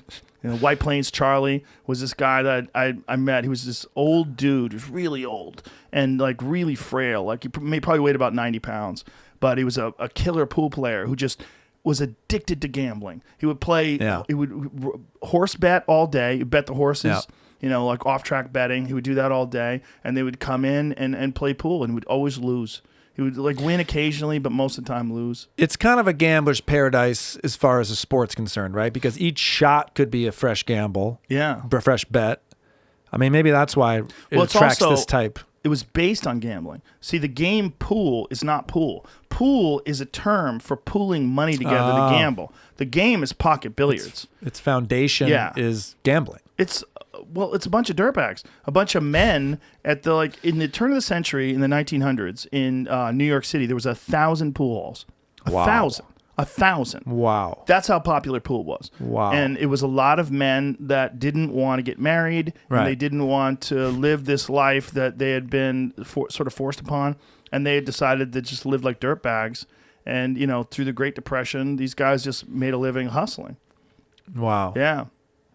That's nuts how many pool tables. 1,000. Yeah. 1,000 pool halls. Yeah. Pool halls were everywhere. And there's some amazing photographs from the early 1900s from New York City.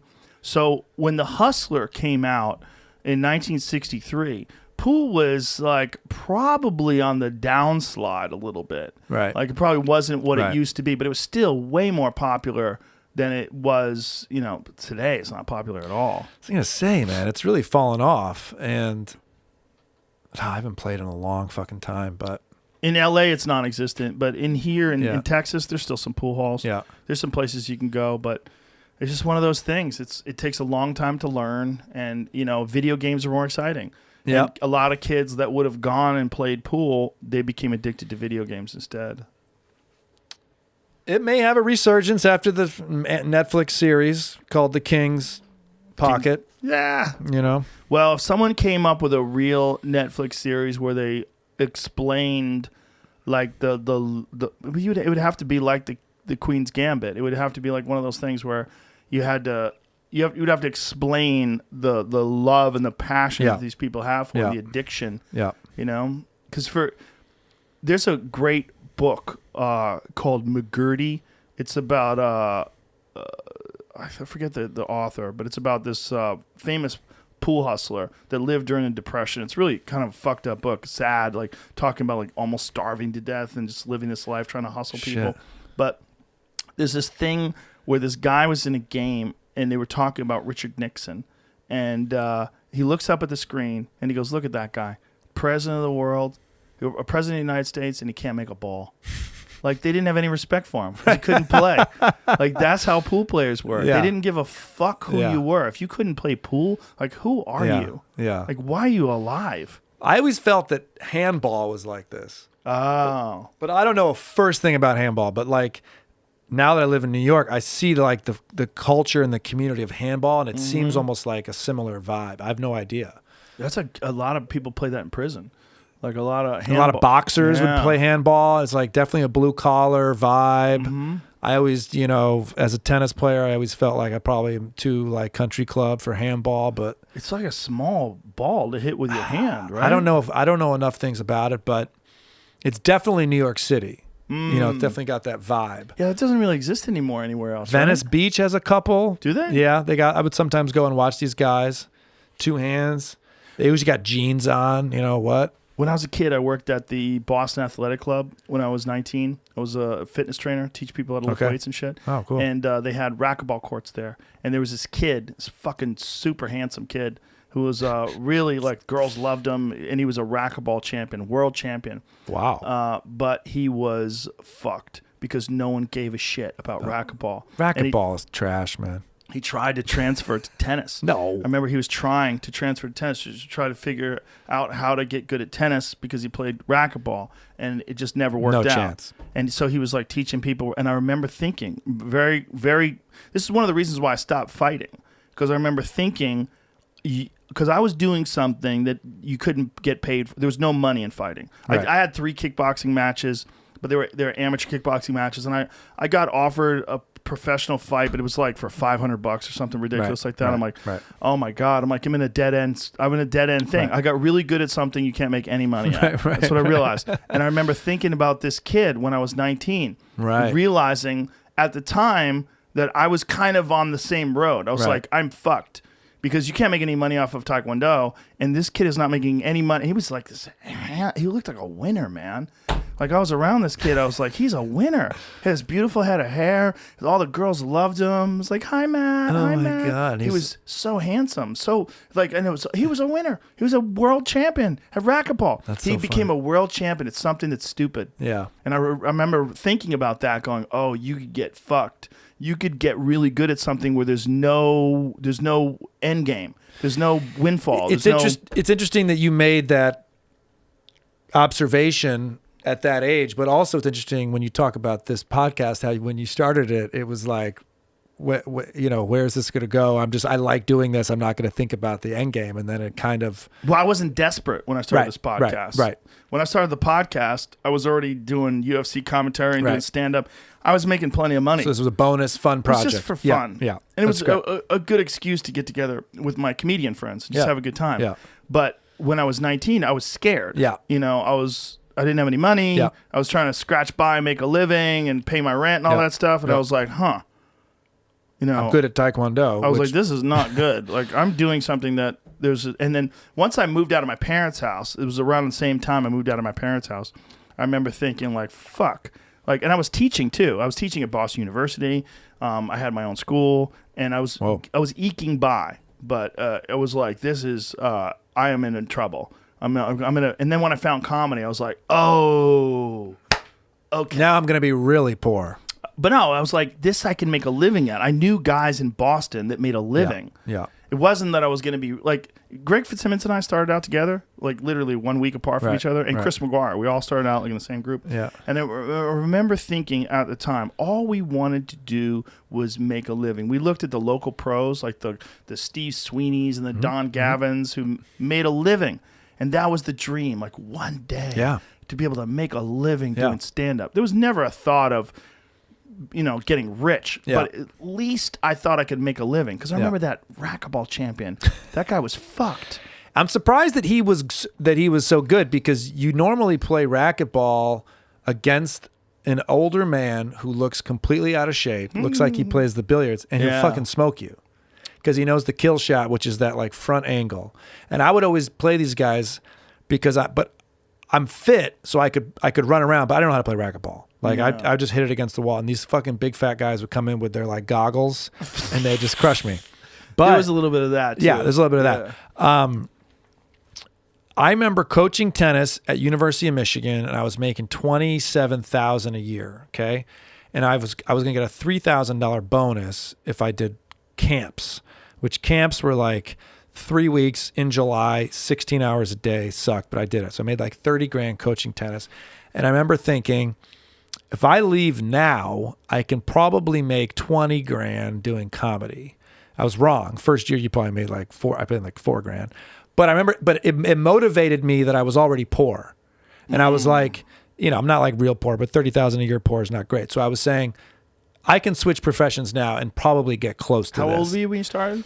I started when I was 24. That's a good time. That was a good time. I started at 21. Okay. That's once you get like 37, it gets sketchy. Yeah. Like, Jesus like Christ. What happened to your fucking life? Yeah. But you have enough life perspective. Maybe you can pull it off if you're disciplined. Yeah. But I mean, I felt like at 24, I was still hungry enough to push, but I mean, some of these guys, they get married and their wife doesn't even know them as a comic, and then they try. It's like, you can't do it, man. Oh, that's ugly. Or when you have a kid, you're married and you have kids, Come on. and you have a full-time job, and you tell your wife, look, I'm thinking about going on the road. She's like, what are you talking about? We need money. We need to keep a roof over our head. You coach Tommy's baseball team. When you're young and poor, it's okay. Like you can. Yeah. That's the time to take those chances and take those risks. And that's what I kind of knew when I was 19. I saw that racquetball player. Fucking racquetball player really affected you, man. It That's did. Interesting. Because he was such a winner. He was such a winner. He could have been a winner at anything. Right. And I knew that. Right. I knew winners. You know, when I was around this guy. Yeah. And I was already kind of a winner at Taekwondo. I'd already won the U.S. Open by then. Fuck. So I was sitting around looking at this guy. I was thinking, fuck, this is this guy he's not going anywhere. He's stuck here. You're a U.S. champ, but yeah, I was fucked. Yeah, you're fucked. I was working at a Boston Athletic Club, teaching people how to lift weights. I met Bobby Orr though. Oh, okay. I met Bobby Orr there. I used to help Bobby Orr get on the VersaClimber. Bobby Orr had. That's the other thing I realized too. Yeah. That this is before I had hurt my knee. I hurt my knee when I was 21. When I realized when he was getting on this machine, I used to have to help him get on the VersaClimber because he had had so many knee surgeries. His legs, up and down the sides of both legs, were just giant scars. That's back when they would stitch you up with dental floss and staples. They would just whatever the fuck. No they helmets. Never helmets. His knees were gone, man. They were gone. I mean, he couldn't straighten his legs. Like his leg went like this to this. Fuck. He had this range of motion. So he always walked with his knees slightly bent, and he kind of like shuffled in. And the VersaClimber was this thing? Yeah, that thing. So he would have to get on that thing because you could kind of do that a little bit. It was no impact, right? So if you wanted some sort of aerobic activity, and he would play racquetball. And you're talking about one of the greatest hockey players that has ever lived. Yeah. And he would play racquetball, and he would just fall down all the time. But because he couldn't move correctly because his knees were gone. Yeah, there's his knee. What? He has There's a Twitter account for his knee? Oh, his knee has a Twitter account? Bobby Orr's knee? Yeah. So when I was 19, I knew this guy. What is that knee over in the corner? That's resurfaced knees. Those are artificial knees. What does it say? Bobby Orr back on great. What does that say? Click on that. Bobby Orr back looks back on a great Canadian life. Oh, is that his knees now?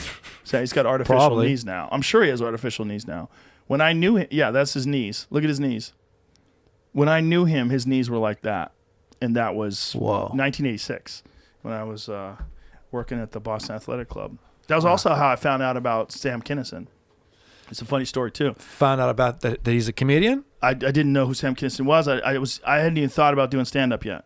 I just liked comedy. But there was a girl who worked there. There's a girl who worked there at the front desk. She was hilarious. She was this big volleyball player. She was this big athletic girl. She was like really bold and funny. And she was my friend. And I was working in the fitness thing, and she was working at the front desk. And she was like, "Oh my God, you have to see this fucking comedian I saw last night on HBO." And she tells me about this guy, and then she does the bit where where Sam Kinison was. He did this bit about homosexual necrophiliacs paying money to spend a few hours undisturbed with the freshest male corpses. You ever see the bit? I don't know. It's one of the great stand-up bits of all time. Okay. And it's Kinison's bit, where Kinison's like, he goes, imagine these guys, they're lying down, they're on the slab, they're like, well, I guess my life's over, and I'm going to be with Jesus now, and he's like, hey, what is this? It feels like there's a dick in my ass. You mean life keeps fucking you in the ass even after you're dead? It never ends. It never ends. Oh. This girl on the parking lot, outside, she does this. This is the bit. Yep. This girl lies down. Oh my gosh. On the parking lot, and she's killing me. I'm crying, laughing.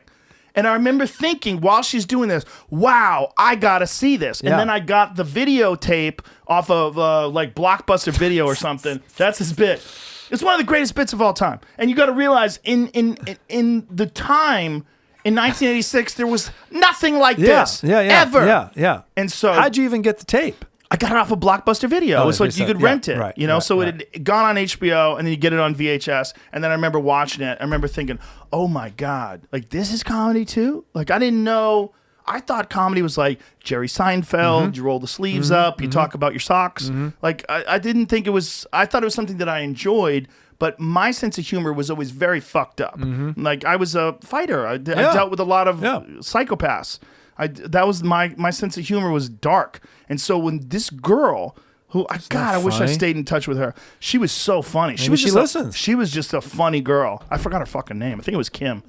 but she was lying down on the I'll never forget it. See, first of all, the commitment that she had. Yeah, I love that. To lie down on the asphalt. She's like, oh, you mean life keeps fucking you in the ass even after you... And she knew the words, too. She said it right. But I was crying, That's laughing, funny. watching her do an impression of Sam Kinison. And that's how I found out about Kinison. And when you first see comedy done, it feels so dangerous, especially if it's connecting with your like sick, demented mind in whatever way. It just feels like, holy shit, this exists? Yeah. Why haven't we all been talking about this all the time? Well, I knew about Pryor, you know, Yeah. and I knew there was like great comedy that was not like the TV stuff. My parents took me to see Live on the Sunset Strip when I was 15. And I was in the movie Whoa. theater seeing this, like, Whoa. and I remember that too. That was another really important thing because I couldn't believe how funny he was just talking. Yeah. I remember thinking, I can't believe I'd seen all these funny movies, but I'd never seen anything this funny. Yeah. And all he's doing is talking. There's no special effects. Nothing. Yeah. I know, I remember it's amazing. looking around in the middle of the movie, and all these people are like, like holding on to their chair, holding on to their stomach. They could. And I remember that seed, and then this girl doing the Sam Kinison impression. That's probably how I got into comedy. But also that dude who was the really handsome racquetball player. Not being able to make any fucking I knew money. he was fucked, and I knew he was trying to play tennis. And I was much like, different. God damn. But I was afraid, right? I was a fearful person then. Yeah. You know, because I was worried about being a loser. I was really worried about being a loser. Yeah. You know, when you're 19, especially in New England, they put a lot of pressure on you to like get your act together. Yeah. And I had already taken a year off of school. When I went out of high school, I took a year off before I went to college. So I was in this like this time in my life where I was like really insecure and even though I was really good at something, I was really good at something nobody gave a fuck about other than people that were into Taekwondo. Yeah. And I remember You were it sounds like you were at a fork, big time. Big time. But you can be at a fork when you're 19 is my point. Yeah. When that's the time to get your fucking act in order. That's the time to figure out what you're going to do.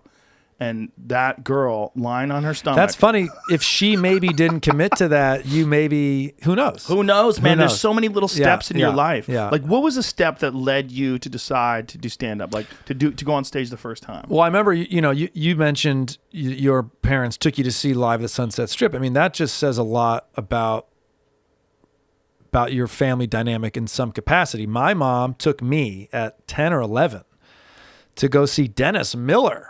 Live At the Power Center in Ann Arbor. I mean, I still don't understand half the words Dennis Miller uses today. I mean, he's kind of changed a lot since then, but the confidence, the arrogance, the I'm an expert, love that. 10 years old. I was raised to be, modest, kind, humble. When I could see that someone could just like spread his feathers like that, just seemed like, whoa, what the fuck? You can't do that. You can't act like that. So he doesn't get to do he deserves. He doesn't right? get his justice because he's a right winger now. Is that why? Yeah. I mean, once 9/11 happened, he went into a panic. You went into a panic. I mean, the Off-White album is just phenomenal. Like it's phenomenal. Phenomenal. And his rants, his HBO show. Yeah, I've always been a big fan of his. But I give my parents credit and my mom credit for taking me to see a fucking stand-up comedy concert. He was swearing. And you were 11? I was 10 or 11. I was young. So this shit affects kids, right? Oh, yeah. What you do, what you take them to, what you show them that you're enthusiastic about. I'm sure my mom didn't probably dig Dennis Miller's act, but she knew that I was into it and she was there to take me. That's cool. The seeds that get planted. And The then seeds that get planted. But it was 13 years later before you actually got on stage. For sure. Yeah. And I thought it was. Had you always had it in your head? I always wrote little funny ideas down. Who the fuck does that? 13, 14, I would journal a lot. I actually need to get back to journaling of something I've decided. But I would kind of go through my day in a journal. And then for whatever reason, I would usually write down one instance throughout the day that made me laugh. I don't know why. Maybe because I felt good then or, so then high school, I kind of started having this collection of things that I laughed at. And that tells you so much about your personality and your sense of humor. Like you say, you have a demented, fucked up sense of humor. There's probably a certain genre of things that make you laugh the hardest. And same for me. Yeah. So tennis took over my life. And then joke writing became a little bit of a reprieve from the pressures of competition. So if I had a match in a couple hours or I was waiting for a court to be done, I would go sit in the locker room or wherever I was and write jokes, something so unrelated to tennis, just to kind of help me like diffuse, because I would put a lot of pressure on myself to play well. So eventually, I was coaching at Michigan, University of Michigan. Sorry, Jamie. I signed up for an open mic like everybody else. And once you do it, you're fucked, you know? Did you know after you did the first set that you'd wind up doing it? Yeah. Really? Yeah, I did. My sister was there with me, drunk. She's now sober, 15 years. I drove her to sobriety, but I just got off the stage and I don't know if it was the same for you, but everything just started to click. Oh, all those teacher evaluations that said this. Oh, all of the coaches that would say this about me. Oh, I'm from a big family and I'm always trying to grab mom and dad's attention. Like, oh, this is all making sense now. Yeah. And so everyone that knows me intimately says I became a much easier person to hang around once I started doing comedy. It's like I was getting what I needed, whatever the fuck that was. And I hate to think that I'm shallow enough that what I really need is like external validation, but it might be. I don't know if it's necessarily just external validation. There's the same challenge that you must have experienced in getting good at tennis and learning how to play, and the challenge of trying to win. Yeah. There's a challenge in trying to get laughs and trying to figure out how to 100%. construct a joke. Yeah. It's problem solving at its most intense. I mean, maybe not most intense, not like war, but the feel of rejection is so strong that it's problem solving with real stakes, in my opinion, and I like that challenge. And also, let's not forget, it's great to make people feel a moment of reprieve. Yeah. I mean, that is it. And that is you fucking enjoy it as an audience member as well. Yes. Right? You were a fan of it. Yes. Yeah. Yes. So, I mean, some of my favorite times at the store would be to perform and then hang in the back and watch. Yeah. And every once in a while go, I can't believe I got to just go fucking do that. Yeah. While this guy who I love is performing, I just did that too. So I had gotten away from being a fan a little bit. I don't know if it was just industry and just, I don't know, but I'm kind of back to it now and it's nice. I like it better. Just enjoying comedy. Just Michael, shut the fuck up and watch this and laugh. As an audience member. As an audience member. It's also benefited me. I remember when I was like early days, in my early 20s, like 21, 22, when I was starting out, there was a time where I was very jealous of people who were doing well, and I was hoping people did badly. Yeah. Like I was working with other people. I was like, oh, I hope he bombs.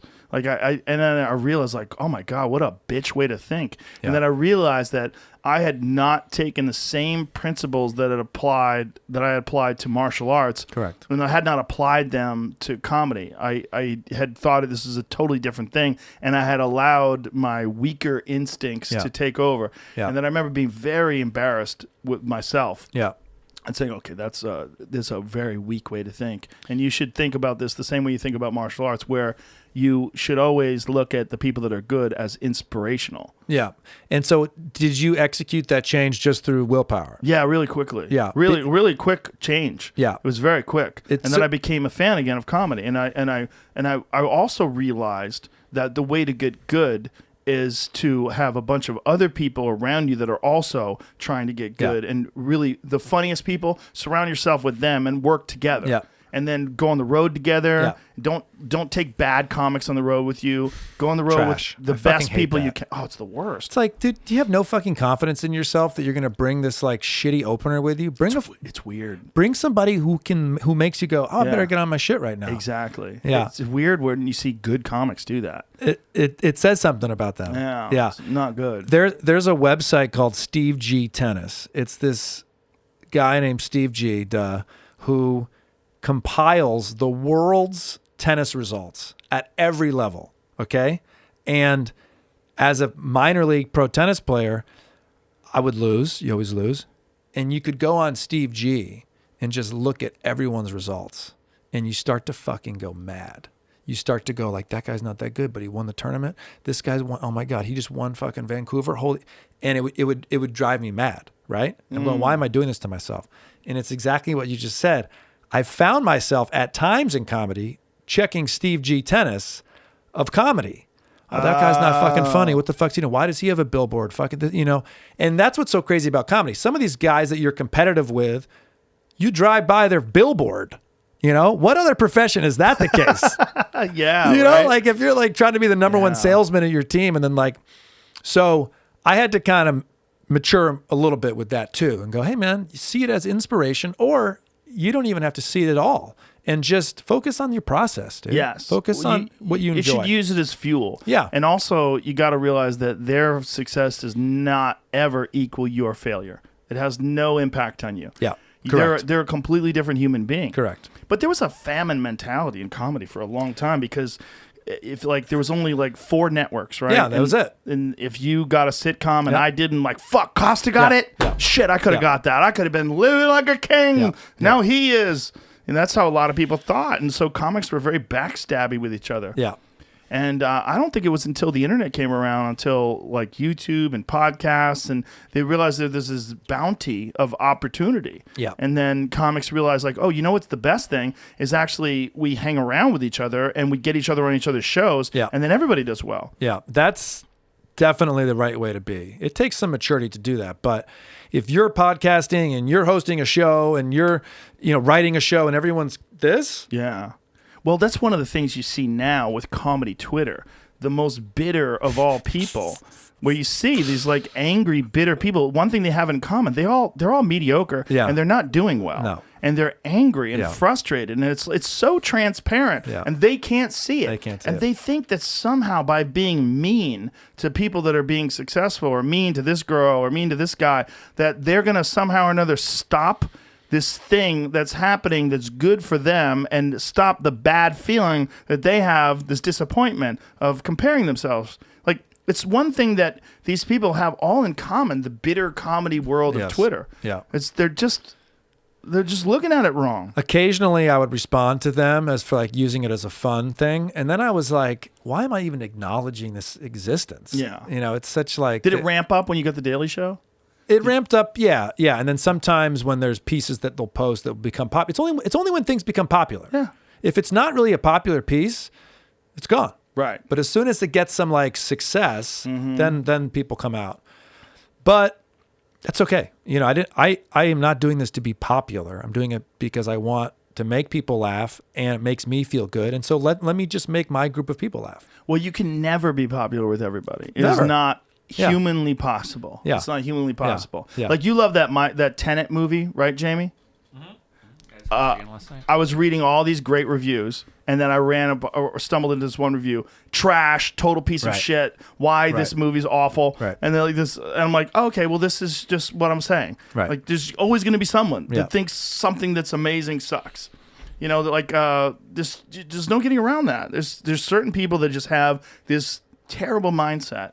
And they just always look for the worst in things. And I think that's, for whatever reason, well, for sure, that's been exacerbated by the pandemic, by people being forced to being at home and also just being stuck in front of a screen all the time and not having the input of other humans and real interactions and hugs and, A lot of people need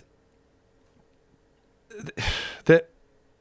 A lot of people in my life, friends, acquaintances, have experienced really fucked up things during the quarantine. And as I tell this to other people, they all go, yeah, me too. Divorce, losing jobs. We need to get out and interact. The screen is not, it's working 10% as a substitute. That's it. And I'm hoping, I'm just trying to second what you're saying, that the sitting in front of a screen all day is just exacerbating our already deep down anxieties and fears. Yeah, I mean, even wearing a mask and being 10 feet away from people only gives you 30%. Yeah. Yeah. We got to be around. Yeah. We're so social, aren't we? Yeah, the socialist. We're so we're so social. You go to a fucking zoo, you look at the monkeys, they're fucking sleeping and hugging, and they're so close. They sleep so close. I remember being holy fuck, yeah. Yeah, the mental health implications of this, the impact of it's gonna be fucking with people for years. You think? Yeah, I think there's a lot of people that got real low during this pandemic. Yeah. It's gonna be a long road back for them. Fuck. Yeah, not good, and especially people that are more inclined to be depressed. Yeah, yeah. I just been telling people like what you're feeling is exacerbated right now. It's bigger than what it is. But, you know,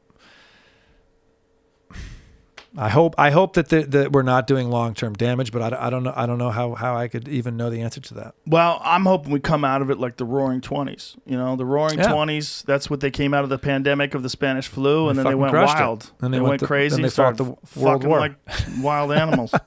All right, dude, we're at 3 hours and 45 minutes. Are you fucking serious? Oh, you have a fucking stand-up special. Yeah. You didn't even promote it. Well, how did you film this? I filmed it before the pandemic. How did you do that? That was a year ago. Yeah. I saw you at the LA version of this. I don't know if you remember this. I had fucked up the booking and I needed to do some pickups, and you had a LA improv show on a Saturday late night, and I shot early. Oh yeah. And I messaged you on Twitter or whatever, and you were like, dude, come down, do the thing. So that was very nice. Oh, that's right. Yeah, I forgot about that. That's then? That was then. Yeah, I know. Shit. So it's when was that? What? It was a year ago. It was December. It was a year ago. Wow. I shot in Detroit, New York, and LA. That's what it's titled, and it's 3 sets around the country. Well, that's one thing that's really cool, because you were in Dead Punch back then. You were doing a lot of stand-up. Dead it's not Punch. like I like that. Yeah. That's not like that's a pool term. I know. Yeah. You mentioned it earlier, yeah, that's so it's nice. Like, like there's a lot of people that are doing these specials, and they're weird. Like a few people have done socially distanced specials, and like this is save the material, kids. Yeah. Hang on. People have been responding to this special with some nice, like, hey, it felt really good to go to a comedy club again. So that's cool. Is that anything I expected when we shot it? Of course not. Did you film it at the Improv? I filmed it at the Improv, the New York Comedy Club in the East Village, and Gem Theater in Detroit. And we bounce around those 3. And nice. When I'm in LA, I make fun of LA. When I'm in New York, I make fun of New York. And then when I'm in Michigan, I make fun of the coast. So beautiful. Yeah, it's really fun. So I appreciate you having me on. And my pleasure, brother. Listen, it was great seeing you. Great spending some time with you. I really, really enjoyed it. Thanks, Joe. All right. So tell people how they can see it. Where is it? If you just go to michaelkosta.com, I have a redirect there, or it's on Comedy Central on demand and their website. Take a picture of your record. Smile. Bang. We got it. Yay. One take. Thanks. Michael Kosta, ladies and gentlemen. See ya.